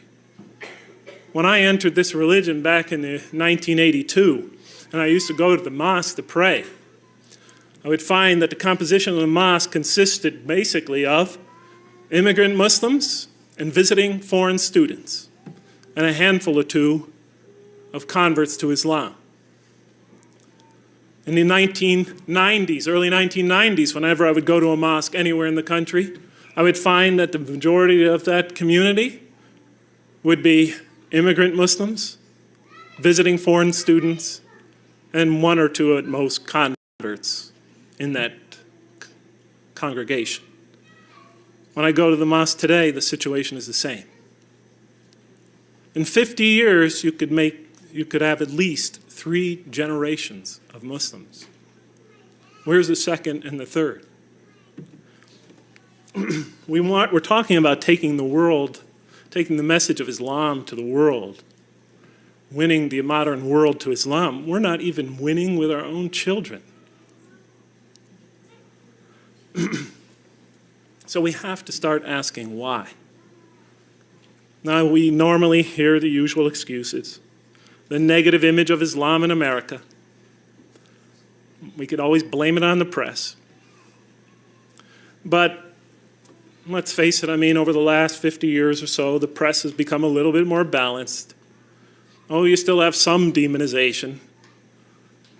I guess they talk a lot about the Taliban and the oppression of women there, according to the American media, the destruction of the Buddhas. But that kind of stuff doesn't really affect the outlook of our children. They could toss that off as prejudice, and they usually do. Osama bin Laden is public enemy number 1, according to the US government. The Soviet Union is no longer the enemy, so Osama bin Laden will have to substitute. But again, one person or the fame or disfame of one person is not going to drag our children away from the masjids, not from our communities. We have to really start thinking more serious about where have all our children gone, as the song used to say back in the 60s, where have all the children gone? Well, how can we find out? Well, you could start by asking them. But usually if we ask our children why they don't seem to have the same commitment to Islam, the same love of Islam, the same commitment to going to its institutions and participation, they're usually not going to elaborate on their reasons. Because they know that if they tell us that we will not like what they hear. I had interviewed young Muslim kids at the University of Kansas and at other universities that have no participation whatsoever in their communities. And they come to me and they tell me all the doubts they have about this religion, all the reasons why they're skeptical about it, all the problems they have with this religion. I said, did you ever talk to your parents about it? Most of them said, they always have the same story. I asked this question once, my father just belted me. Or I asked this question once, and my parents said, you're not a believer. Or I asked this one question, and they told me, if you keep on thinking like that, you're going to get out of this house. So they learned not to talk about it, just to keep it to themselves. There are some ways to tell if you actually go out and solicit their response. In the past several years, I've been getting hundreds of emails from American Muslim kids. I really can't answer them all. But I asked them for their reasons or their whatever problems they might like to communicate to me that they have with this religion. And you'll be quite surprised at the depths of the questions and the problems that they have. Another method, aside from soliciting information from them, another method is just go to the websites and chat rooms that they go to the various Islamic websites and the various chat rooms, and see the discussions that take place there. And record that information and start pouring through it and see what their problems and their issues are. It's quite revealing. So far, I've collected several hundred pages of data on what our children are, and converts also, because they're part of the American Muslim sector of our society, charting what they have to say about our religion and what problems they have and why they're not participating and why they're drifting away from this religion. Because half of the people that email me begin with this remark: I either think or am no longer, I either think I am or no longer am a believer. I think I'm becoming an atheist. So where have all these children gone? Well, now this is not scientific because I'm soliciting this information. This is not an objective poll. But you could guess what some of the problems are, and they're rather obvious. One of the main problems they have is a clash. They see a clash between the culture that they grow up in, the surrounding culture, the culture that helps to shape their minds, and the culture, the religious subculture that they're asked to be a part of. This issue of culture class, of separating culture from religion, of trying to separate essential Islam from interpretations of Islam, culturally based interpretations of Islam, is a central issue among that 75% of Muslims in America, that invisible 75%. And there are many cultural issues that they bring up. I don't have time to delineate them all, but of course you can imagine what's on the top of their list, the issue of the roles of men and women. No issue looms larger among that silent majority in our community, that invisible majority, than that. And the kids tell me that they have doubts about Islam because they see Islam as subjugating women. I don't want to debate the issue yet. I'm just trying to share with you some information. If you wanted to debate about Islam and women in Islam the other night, that was for the other night. Just trying to share some information and outline a very long chapter in my book, in my next book. They say that women are discouraged from attending congregational prayers. Some of them describe the mosque as a men's club, as a Young Men's Muslim Association, the YMMA, one lady wrote. They tell stories of how they were kicked and thrown out of the mosque because they wanted to attend the Friday prayer and not be shunted to some small, dingy, dark room in the back where a couple of other ladies are stranded, where they don't even get to see the speaker. And they have to sit in some closet somewhere listening to the Friday prayer. They tell me these kind of stories, how they fought bravely and maybe with a couple of other sisters and resolutely until they were practically almost bodily thrown out, or at least threatened that way. And so they stopped going. And their connection to the community ended right there. I remember when I was back in San Francisco, we had 4 young lady converts. They all converted around the same time. I have no idea why. It's almost a miracle. 4 students, female students, converting to the religion. They almost did it as a team. They needed to sort of support each other, to give each other courage, to give it a shot. They started attending the nightly prayer, the morning and the nightly prayers, because the Fajr prayer is pretty tough to get up to and get to the mosque for, but these students made it because they loved to hear the Quran recited. Well, several men in the masjid went berserk. What? Ladies in the mosque? One man got so irate that he threatened in front of the entire community with the ladies present that if any more women were to show up in the mosque, he was going to throw them out bodily. The ladies didn't want to be the center of controversy. They stopped coming to the mosque. 3 of those ladies aren't Muslims today.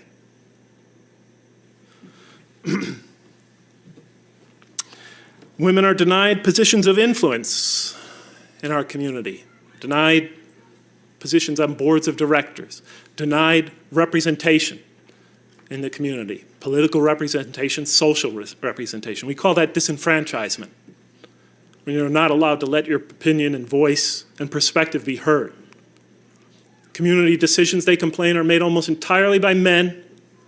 The women's voice is not heard, except among their fellow women. But since the major community decisions are made by men, they're excluded from that. That's their complaint.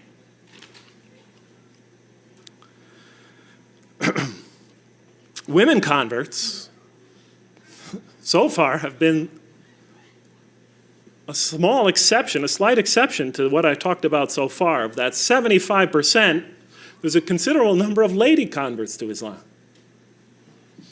that participate in their communities. against great odds. Or at least that's what they say. That's what they're reporting to me. Against great odds. Because not only do these ladies feel, rightly or wrongly, just trying to help us understand why people are not coming that we would expect to be coming, why this majority is almost invisible. What they tell me is that they're treated like second-class citizens in the Muslim community.